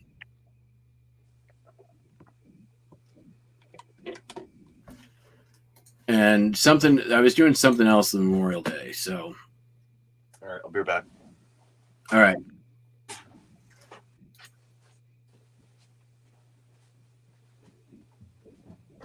But they are doing. I'll go to. If you guys are doing Packwood, they're doing it this year, so I'm down to go to Packwood with you guys, Justin and Marie. That'd be fun.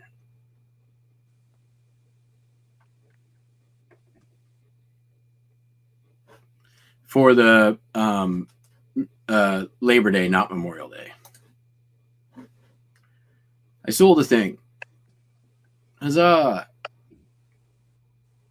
Shocker! It's a postcard.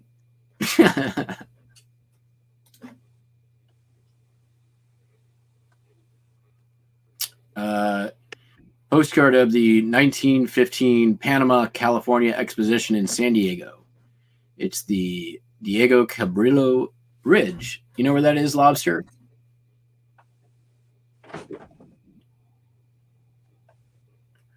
Ooh, Long Beach Peninsula Long Yard Sale. I'd be down with that.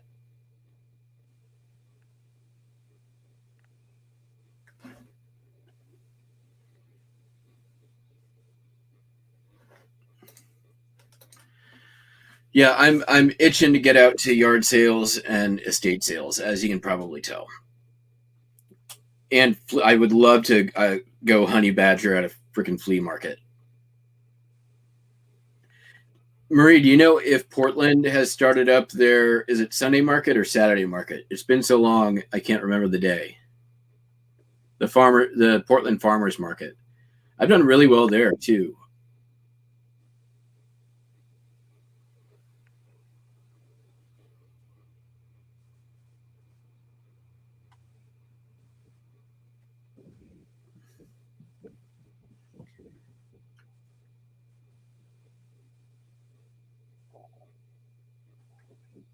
Yeah, I'm itching to get out to a decent yard sale.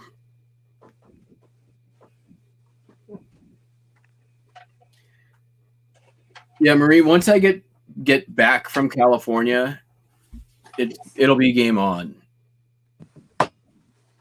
I'm gonna want to be spending some money. I mean, not immediately after getting back, but at some point after I get back, I'm gonna want to spend money.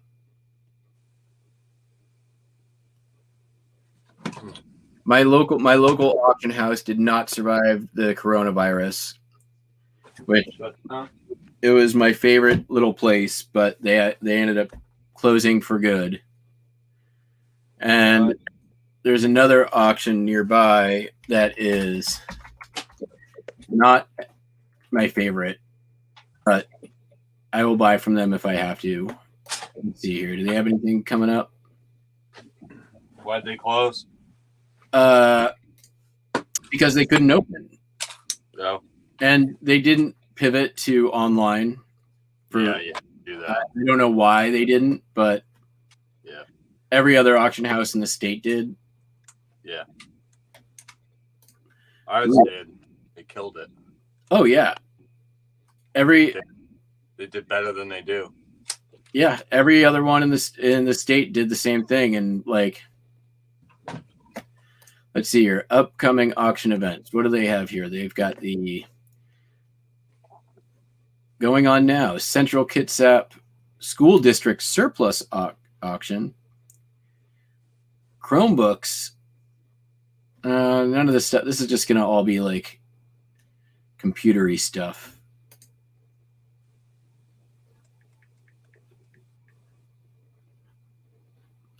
Let's see here. What else they got? Oh, they're selling some boats. Oh, and then there's their collectibles auction. Okay. Now we're talking.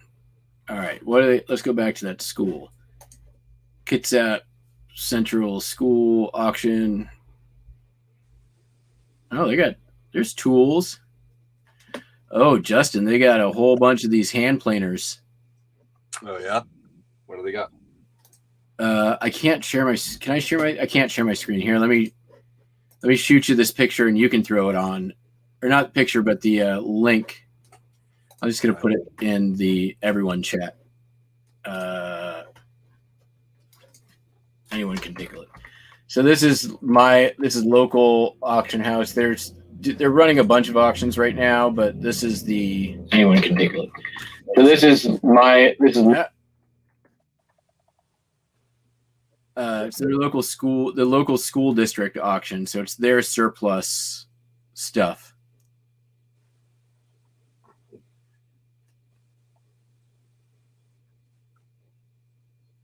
They got some good stuff here. Some of the stuff's going for decent prices too. It'll all get jacked up right at the end though.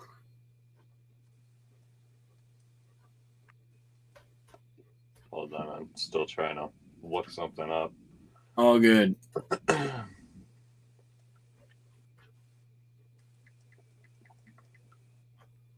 Let's see. Wood Plains. 3, 4, 5, 6, 7. These are all newer ish. I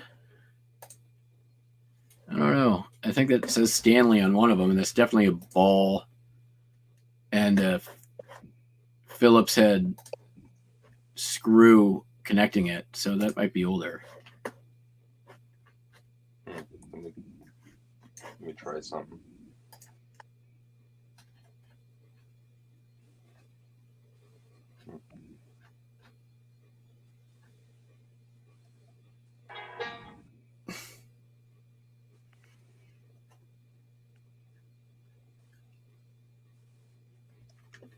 Oh, here we go. 40-foot storage containers, only $1,000 right now. That's a pretty good price. It's worth more than that in scrap. What lot number were the planers? If you go to that link, it's in the first. I think it's 006 and 005. Oh yeah, all right.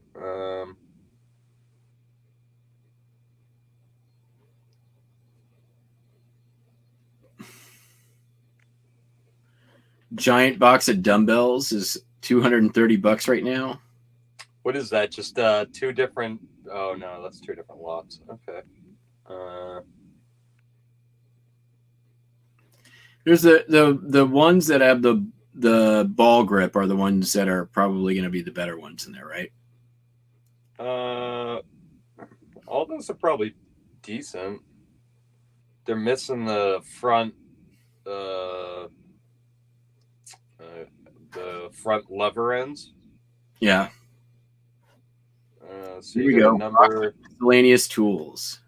Number 5. That's a radio one. That's probably 30. There's a number 5. That's probably 30. They wrote 5 on one of them, so that's probably a number 5. These look like all number 5s. One's a 4. It's not bad. Not bad for $25. Ooh, a lot of binders. An entire pallet of binders. That's what I need. The other lot is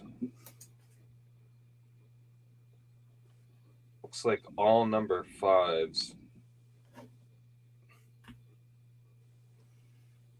Well, if you need a number 5, you can make like 4 of them. Well, no. Actually, I don't even think you can make one because they're all missing the front lever. Yeah. But that's like the most common part you can find. So that's not bad. You could probably get $150 at all that pretty easy by breaking it all up. If you took all those handles off, you could probably get $2 or $3 a handle. Just the little front knob is $2, $3, and just the handle for the back part is $2 or $3. So you get $6 at each one, just for the handles, and then you got the metal that you got to grind out.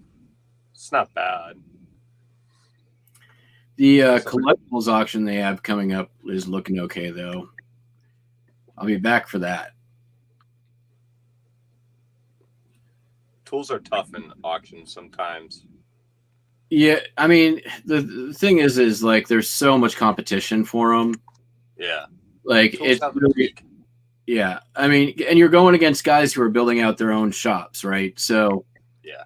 you're never going to win against the guy who's just flat out going to be willing to pay more because he's going to keep it and use it. Right. Speak of the lobster. We got a lobster emoji.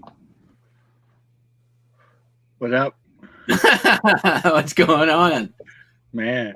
It's been tough day. It's been tough.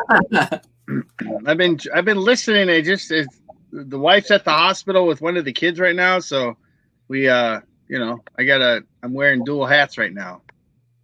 So it's crazy.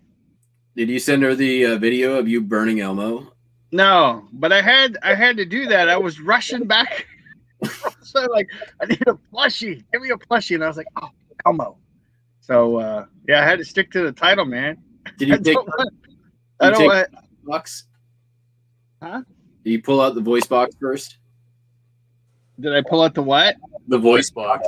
Yeah, I kept the voice box. Okay, good. I figured that'd be too much plastic to burn. The voice box on its own sells more than the doll. If you're coming to the live to watch these two knuckleheads up here talk about plushies, I gotta throw it in there. We gotta burn plushies, man. You said that to me earlier. It's like we're burning plushies tonight. Yeah, I wanted to burn more, but I got to be prepared for that. Yeah. It's been tough today. I've been to 2 hospitals and 2 doctor's appointments, and it's just I don't know. Everybody's sick, and one of them I think might have an appendix or appendicitis or something. I don't know. So she's in the ER right now. That's not good. So we got between me and the mother-in-law, I'm taking care of the kids, and she's upstairs right now feeding the baby. So I was trying to get him to sleep, and he wasn't having it. He's like, "You burnt Elmo." He saw you going. So I might have to cut. I might have to cut out here shortly. But. Yeah, it's all good. He saw you going outside with it. Where you going with Elmo? Yeah, right. Hey, Buster. He's been sitting on my lap this whole damn time. He's been very well behaved. Dude, you got me on that video you did. Oh. That was funny. Thanks, man. That was a lot of fun. Up until the point when you flushed them, I was like, wait a minute, they're not gonna go down that easy. And at that point I realized I was like, oh shoot, it's April 1st. I had the beginnings of an idea of that for April Fool's last year. Yeah. But nobody watched my channel. So at that point, like, so it would, like, what good is an April Fool's joke if nobody's going to watch it? Well, Hey, you got me good, dude. I got a lot of people. I thought I didn't think it would get people. Like, I thought it would be funny, but I didn't think it would get people. Yeah, it worked. I mean, I kind of thought that like getting a Vero from Postcards was a dead giveaway as a title. No, I wouldn't put it past anybody, right? Feel like Ricky Bobby put a Vero on Yeah. the postcard. Wait, yeah. can they do that? I mean, the 2 people I said levied the thing against me are defunct dead people with businesses that are no longer in business. Yeah, that part I didn't get so well, and I thought, oh, maybe they had the rights to some of the postcard publishings or something. Yeah. No, that was kind of like an inside joke for the postcard people who watch. Like, Because I watch 2 guys on TikTok called Factor Cap, and they kind of do like the Mythbusters for TikTok. And they came on, and they're like, "Oh, we're being sued by Mythbusters and this, that, and the other." So I finally got to it. I was like, "It's April 1st, man." So, So, yeah. All And there was a little bit thrown in there from what was it? The Sacha Baron Cohen did a bit on I want to say it was on Kimmel, maybe, where he was selling vaccine to all the movie stars on the side, and he did a similar thing where it was like the cops came, but his was way more elaborate than anything I did. I was just like, I just wanted it just like slightly build and then end. It's pretty good. I put more time into making the sound effects in that than I did. I shot it one time. That was one cut. That was it. The sound effects were good.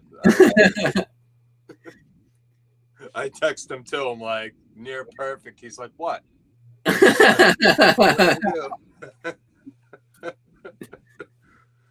like nothing to see here. Yeah. Yeah, I saw that on lunch break. That was pretty funny. I was wondering. I was like, you kept like responding to my videos. I'm like, aren't you working like a labor type job right now? Like, why are you watching all these videos? They don't avidly make me work. I only work when That's I want. Yeah. That's the union too. Yeah. Union breaks. Yeah. You play, man. You got to keep with the Joneses on the union break. Well, I do want to thank anyone who watched that video, and including you, Celestine, who was genuinely concerned with my the well-being of my business. I thought the same thing. I'm like, oh no, he's fucked. Yeah.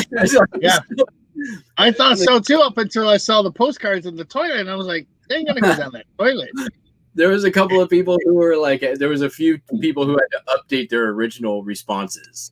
like I had to go back and rewatch it. I was like, where are the cats? And that's what I commented on it. They're like, oh, you went back to get the cat.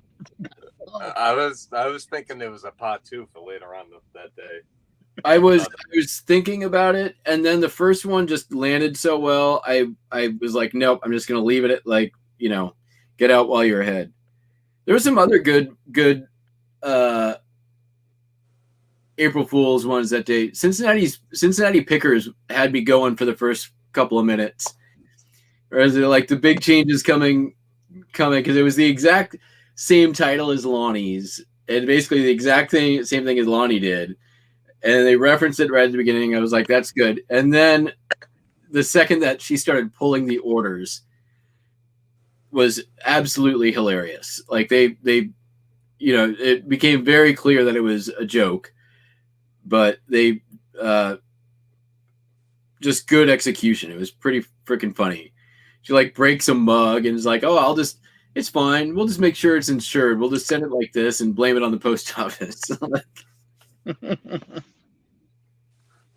It all planned out, huh? Yeah. A couple of years ago, Lonnie's like, we're now doing like different membership tiers for the channel, and like you can, the top tier you can now sign on for the shed flips, like I'll be your friend package, and for like $500 I'll be your friend and give you a private phone number you can call the shed anytime you want. Like it was good. Direct phone line to the shed. Direct phone line to the shed. The bat phone. There wasn't a ton of like reseller April Fool's jokes, April Fool's videos though. I don't know, Chat. Did you see anybody else see any good ones out there? I didn't. No, just you guys. I didn't see any. I didn't see anyone. No. I honestly think, and I thought the same thing. It's like maybe just, I don't know, maybe we're just the crazy ones and people with sense of humors or with different character. But yeah. I was kind of like, wow, no one else really kind of contributed to just, the festivities as far as just trying to put one over. Or I'm just going to come out and say it, they thought they were too damn good to make goddamn video. You know what I'm saying? Sorry. I'm just Yours joking. was really good, Lobster. It's the only thing I have against it is I went into it knowing it was a new. Yeah, and I intended for that because the truth of it is, to be quite frank with you, it was the fucking truth. I spoke the truth, and that's like the only time I could get away with it. It's like, okay, I'm going to do an April Fool's video, and it's going to be the truth, and what I said, I meant. So it worked out for me. I mean, God be my judge, no one else. Yeah, you were happy that you were able to make the video and you were. Yeah, I was like, say what you wanted. Yeah. got that off my chest. Yeah, to answer the question, it came up a lot of times on my thing. The postcards that went in the toilet were modern. They're called Continental postcards. They're like the big ones, and I literally threw probably about 18 cents of postcards into I the was going to toilet. say, how much did you just throw in the toilet? I Like, was gonna do a video. I was gonna trip on a pencil going down the stairs. Oh, that'd be good. Get stabbed by a bunch of steak knives Yeah, a bunch of steak knives at the bottom of the stairs. in the back of a tin tabbed vintage dump truck, leaning up against the stereo. Then I would have needed some kind of like CNN, like editing skills. And then somebody standing in front of my house. Here we are in front of the house of the man that slipped on the pencil. Rockstar Flipper did one. Yeah, I'm gonna have to go check that out. No undesirable items. Yeah, the undesirables of the undesirables. What up, Dow Jones? Hello, Annie. Hello, Rhodey and Birdie. What's going on, Annie? Rose and Birdie. Celestine, what's up? Yeah, so don't worry, they weren't good ones. They were literally like the worst ones that I have. No. For anyone getting into postcards, if you want the old small ones, the big ones are called Continental cards, and almost none of them are even worth more than like $2 or $3. I sell them in lots of 1,000 for $69. So I threw about 15 down the toilet. Do the math. And to answer any questions, I fished them out with a pair of pliers that then I soaked in OxyClean.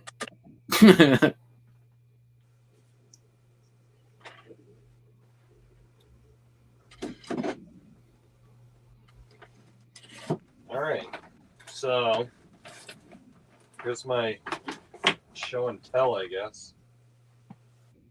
It's a electro voice loudspeaker. I kind of already held it up, but mainly what we're looking at here is the inside.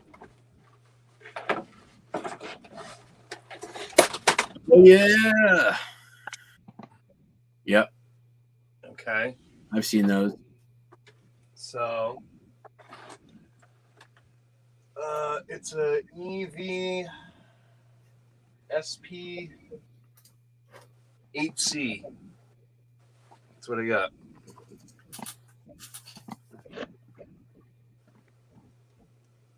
EV what? EV speakers? Yeah. SP. SP8C.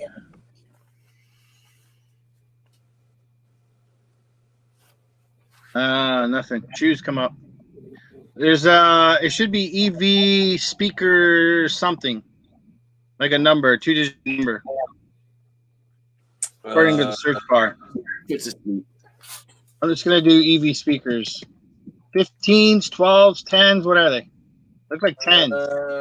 It's an What, 8. 10? It's an 8?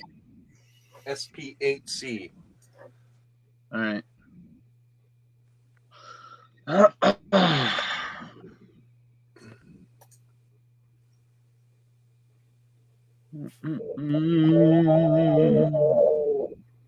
Got newer ones on here.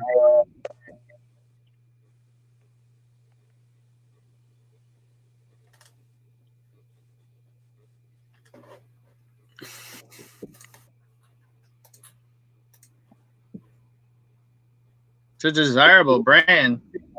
Yeah. Well, there's only 34 listings of EV speaker. Let's go. Is that radio? Yeah. This is the speaker right here. Okay, hold on. I'm not seeing it. I'm looking at eBay right now. Hold on. I'm going to the solds and see what's up. EV voice 12 two-way $800. $55. You got a voice FR10 for $50. That's a 10-inch. You got a vintage electro voice SRO 15. Musical guitar bass EV speaker for $200. That sold.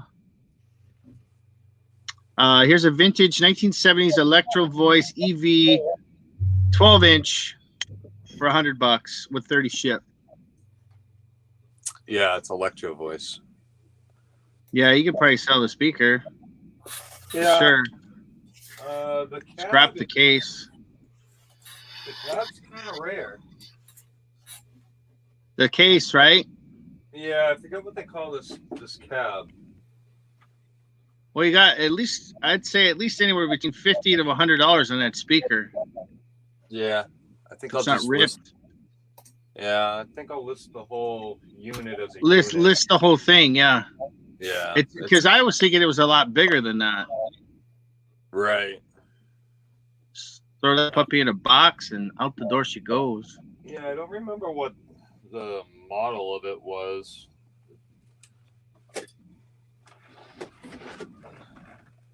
It says high fidelity loudspeaker. That's it.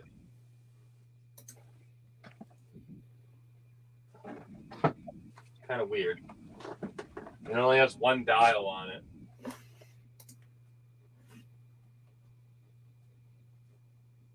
Yeah, that's what I got. That's what I got for pots. Hold on.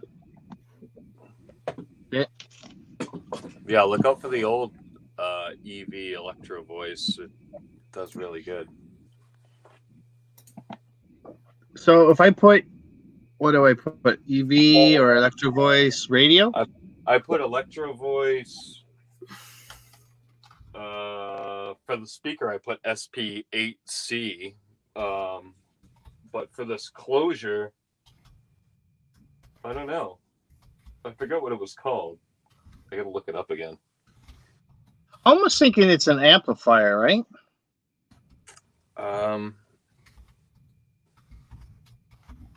I think it's Is there a way to plug in a microphone?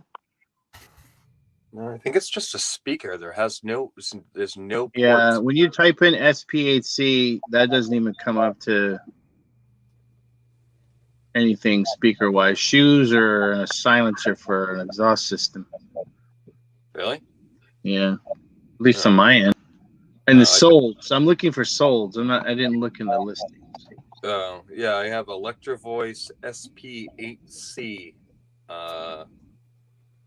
I'm coming up with crossovers, horns, speakers.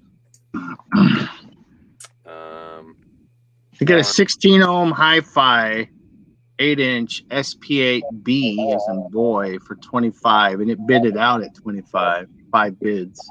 Mm-hmm. There's another 8-inch 16 ohm, same one pretty much. That one for 80 plus 23 ship. A 12-inch one for 60 with 35 ship. It's the Skylark. That's what it is. It's called. And then those the relays that are in there, or there should be what, 2 of them in there, or 1? 1. The relay is worth $25 to somebody. So I found this in a. So the only places I can find this are in manualsandlibs.com for the manual. You got radiomuseum.org for the info. Radio Days is a forum chat that somebody was chatting about it. Somebody on Reverb is trying to sell it. This looks like a double cab. Oh, there you go. Two of them. Hey, is that a Twitter? A tweeter right there? A Twitter. A tweeter? The tweeter speaker? Yeah. The little rectangled burnout next to the speaker. You have one in there?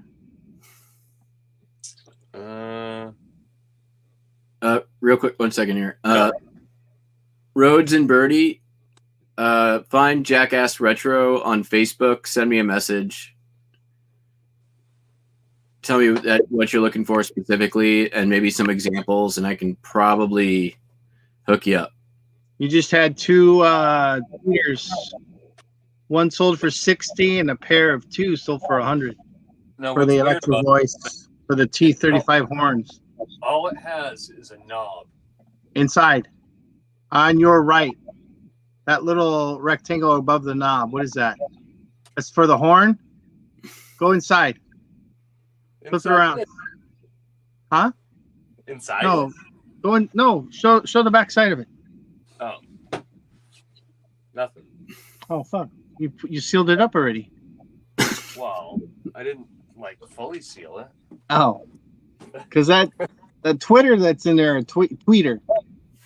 The tweeter in there is worth about the T35 is probably worth about $60.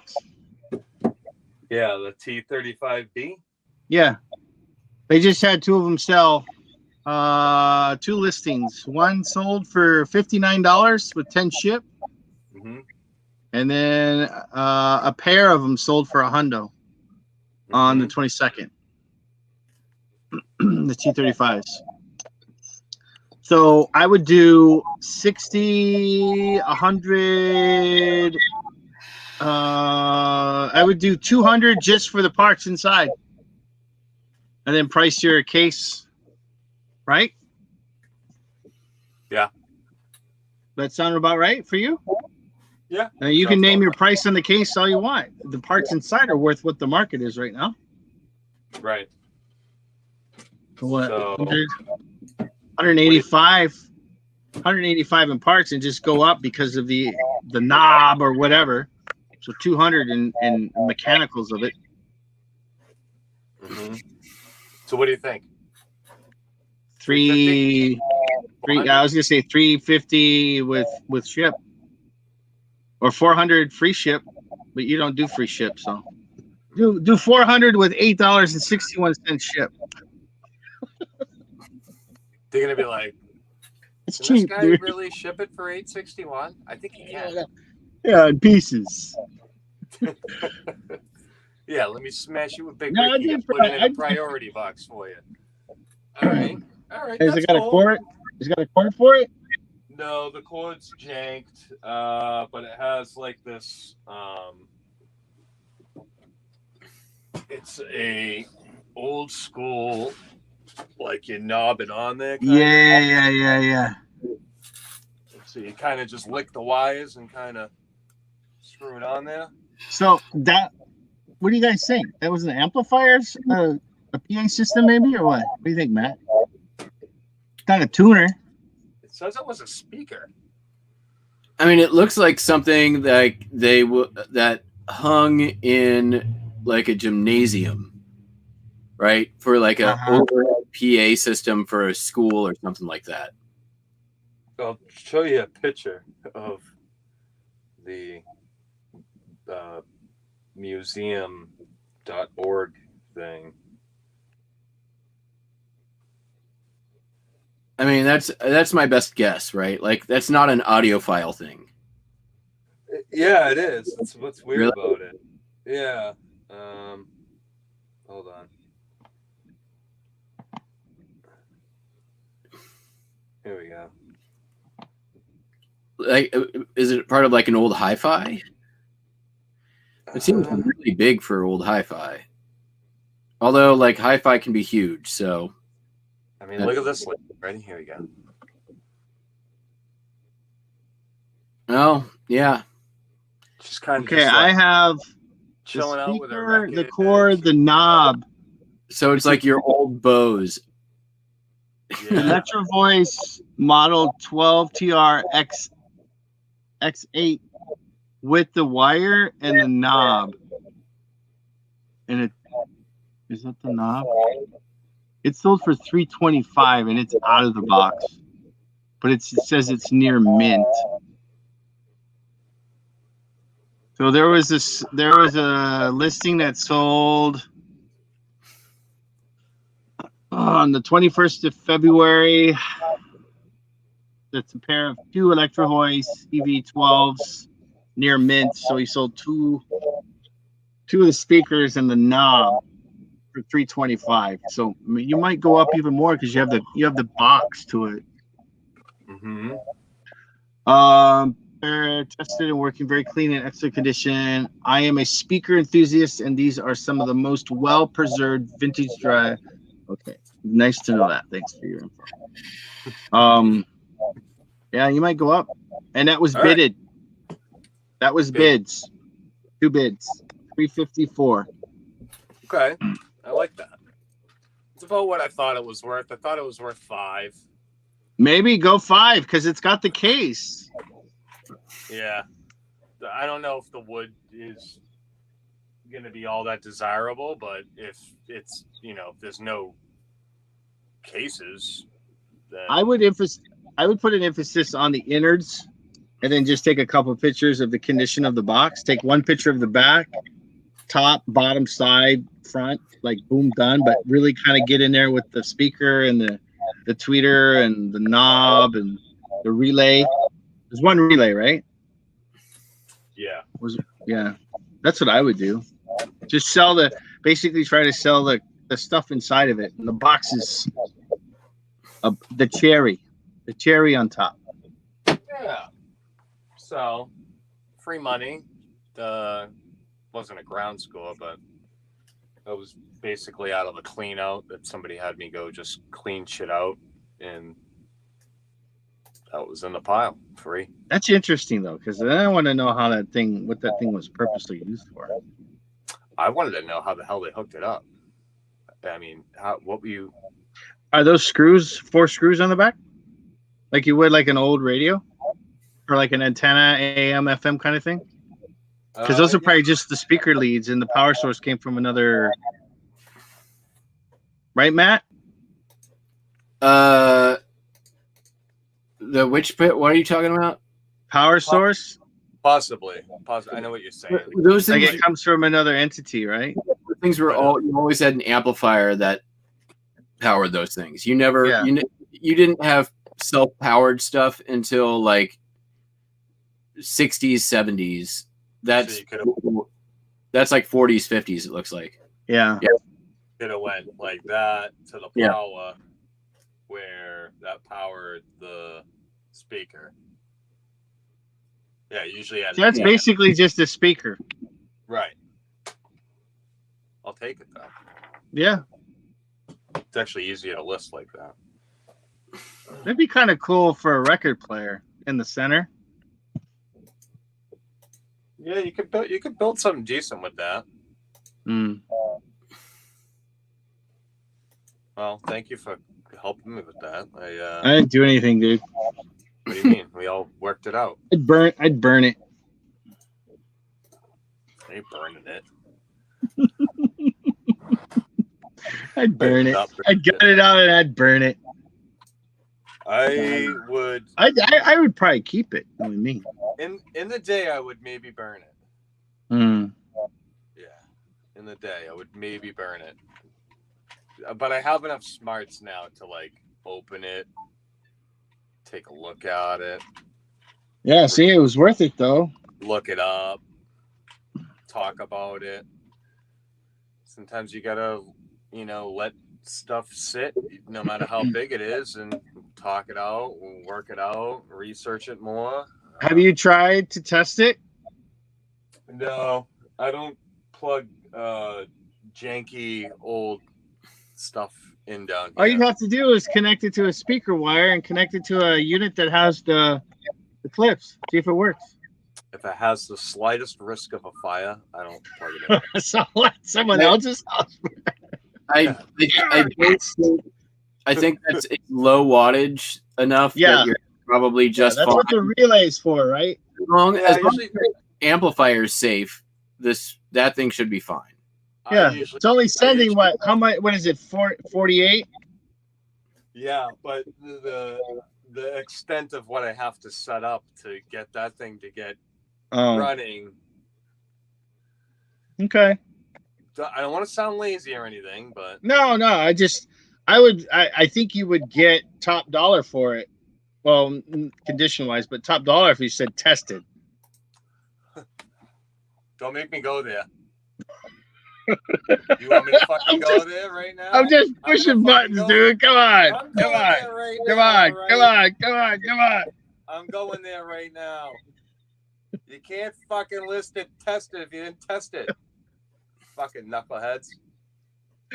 Hey, wait. Hold on. Here. Let me show you something. Let me show you the difference. Hold on. Wait.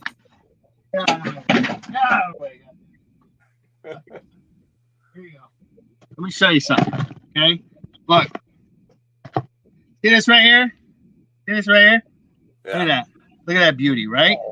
Yeah. Look at this one. Look at that beauty, right? Wait, let me show you something in the back. What do you see? I know where this I see cleanliness. Right? totally Right? clean. Totally clean, right? Let's pull another one at random. Look. Watch. Look at that. Yeah, that's clean. Clean. Sparkly. Yeah. Fucking fucking bitch. Oh yeah. All right. What else you got? You What got are you any more trying to clean say, ones? Lobster? Trying to say. Well, I have to admit, I mean, I'm good with subtext, but I don't know that anyone in chat is. they're clean. They're at least clean. I can give it that. Yeah, look at that fucking dirty little bitch. Yeah. Oh, that's so dirty. Tested. I want Tested. to Tested. Here, That's hold on. tested. Tested working. Hold on, he didn't say working, he just said tested, but I don't know what that means. Because if I write tested, I usually means it's working. Or it's tested not Tested with working. some of these, right? Some of these dead batteries. That's what he tested him with. Look, hey, this battery right here. Look at that battery. He tested it Yeah. with that one right there. I think Look at he that. tested it with that battery. Yeah, He tested. you can include the photos of those in the listing. He tested it right there. Look at that. Oh, that looks like a dirty nipple right Wait, there. No. Ah. Wait. He Comes didn't with a test set of that. fresh batteries. He had his employee test it.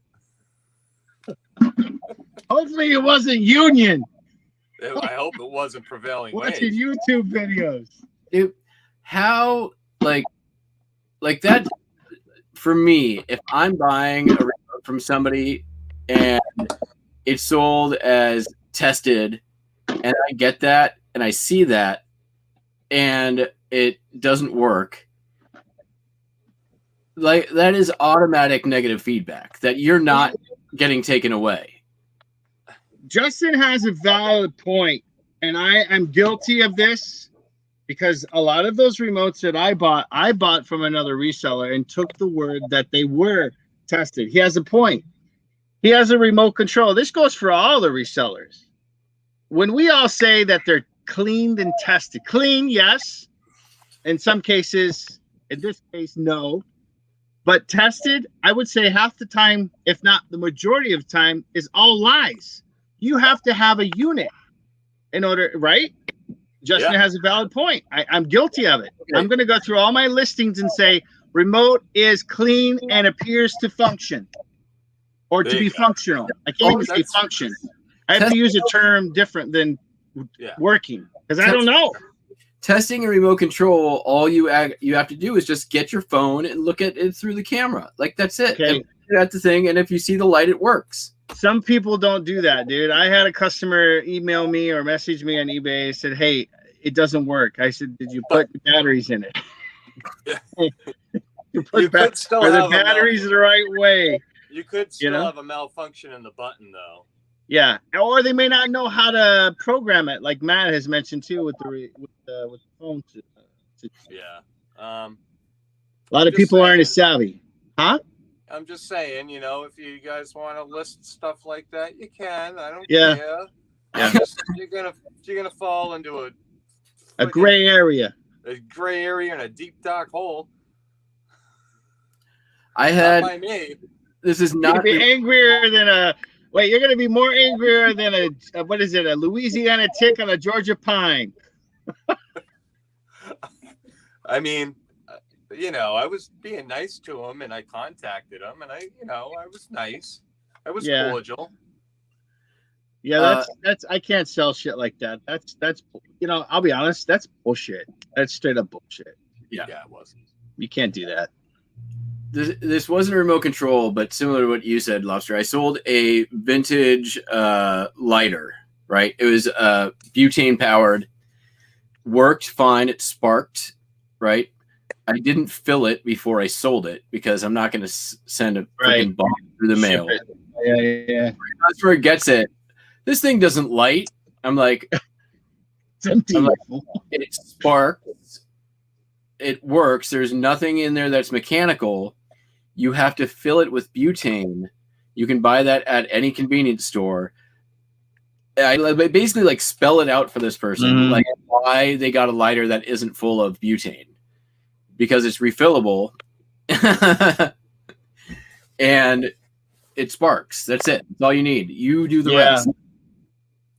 Yeah, I had to copy and paste from Google the instructions on how to program his TV for an $8 remote control. I was like, man, if every transaction was like that, I would give it up. I'd be like, I'm not selling any more remotes. Remotes are supposed to be fast cash, easy going, and they typically are sometimes. I haven't sold any in a while, but I haven't sold one in a while either. The when I first started, I did a lot of them because you can buy them for $0.25 and sell them for $10. Like, they're easy. It's that kind of easy money. And I had a streak of 3 or 4 in a row of people that bought remote controls and returned them because they bought the wrong remote control. I had the right one listed. They just bought the wrong thing. Right. What's up, Polly? What can you do with that? Nothing. It was just a streak of stupid luck. Yeah. That's how that goes too. It'll go in threes for sure. Yeah. It'll be like, really? Yeah. Again? Oh my god. I can't remember the last one I sold. It was probably over a month ago. It was a boat remote control that I had been sat on for over a year, but it was a good money one. I didn't get a haircut. I gave myself a haircut. What's up, bitches? I'm not going there. Look at that fucking hair, man. Wow. My next haircut, I will be giving somebody money and they will cut my hair. And I will sit in the chair and let them do it. And at the end, I will give them a tip and I will be happy. I am so sick of cutting my own hair. I hate it. I love it because then I can do skits for TikTok. I think my last haircut was probably 8 years ago. Cheap.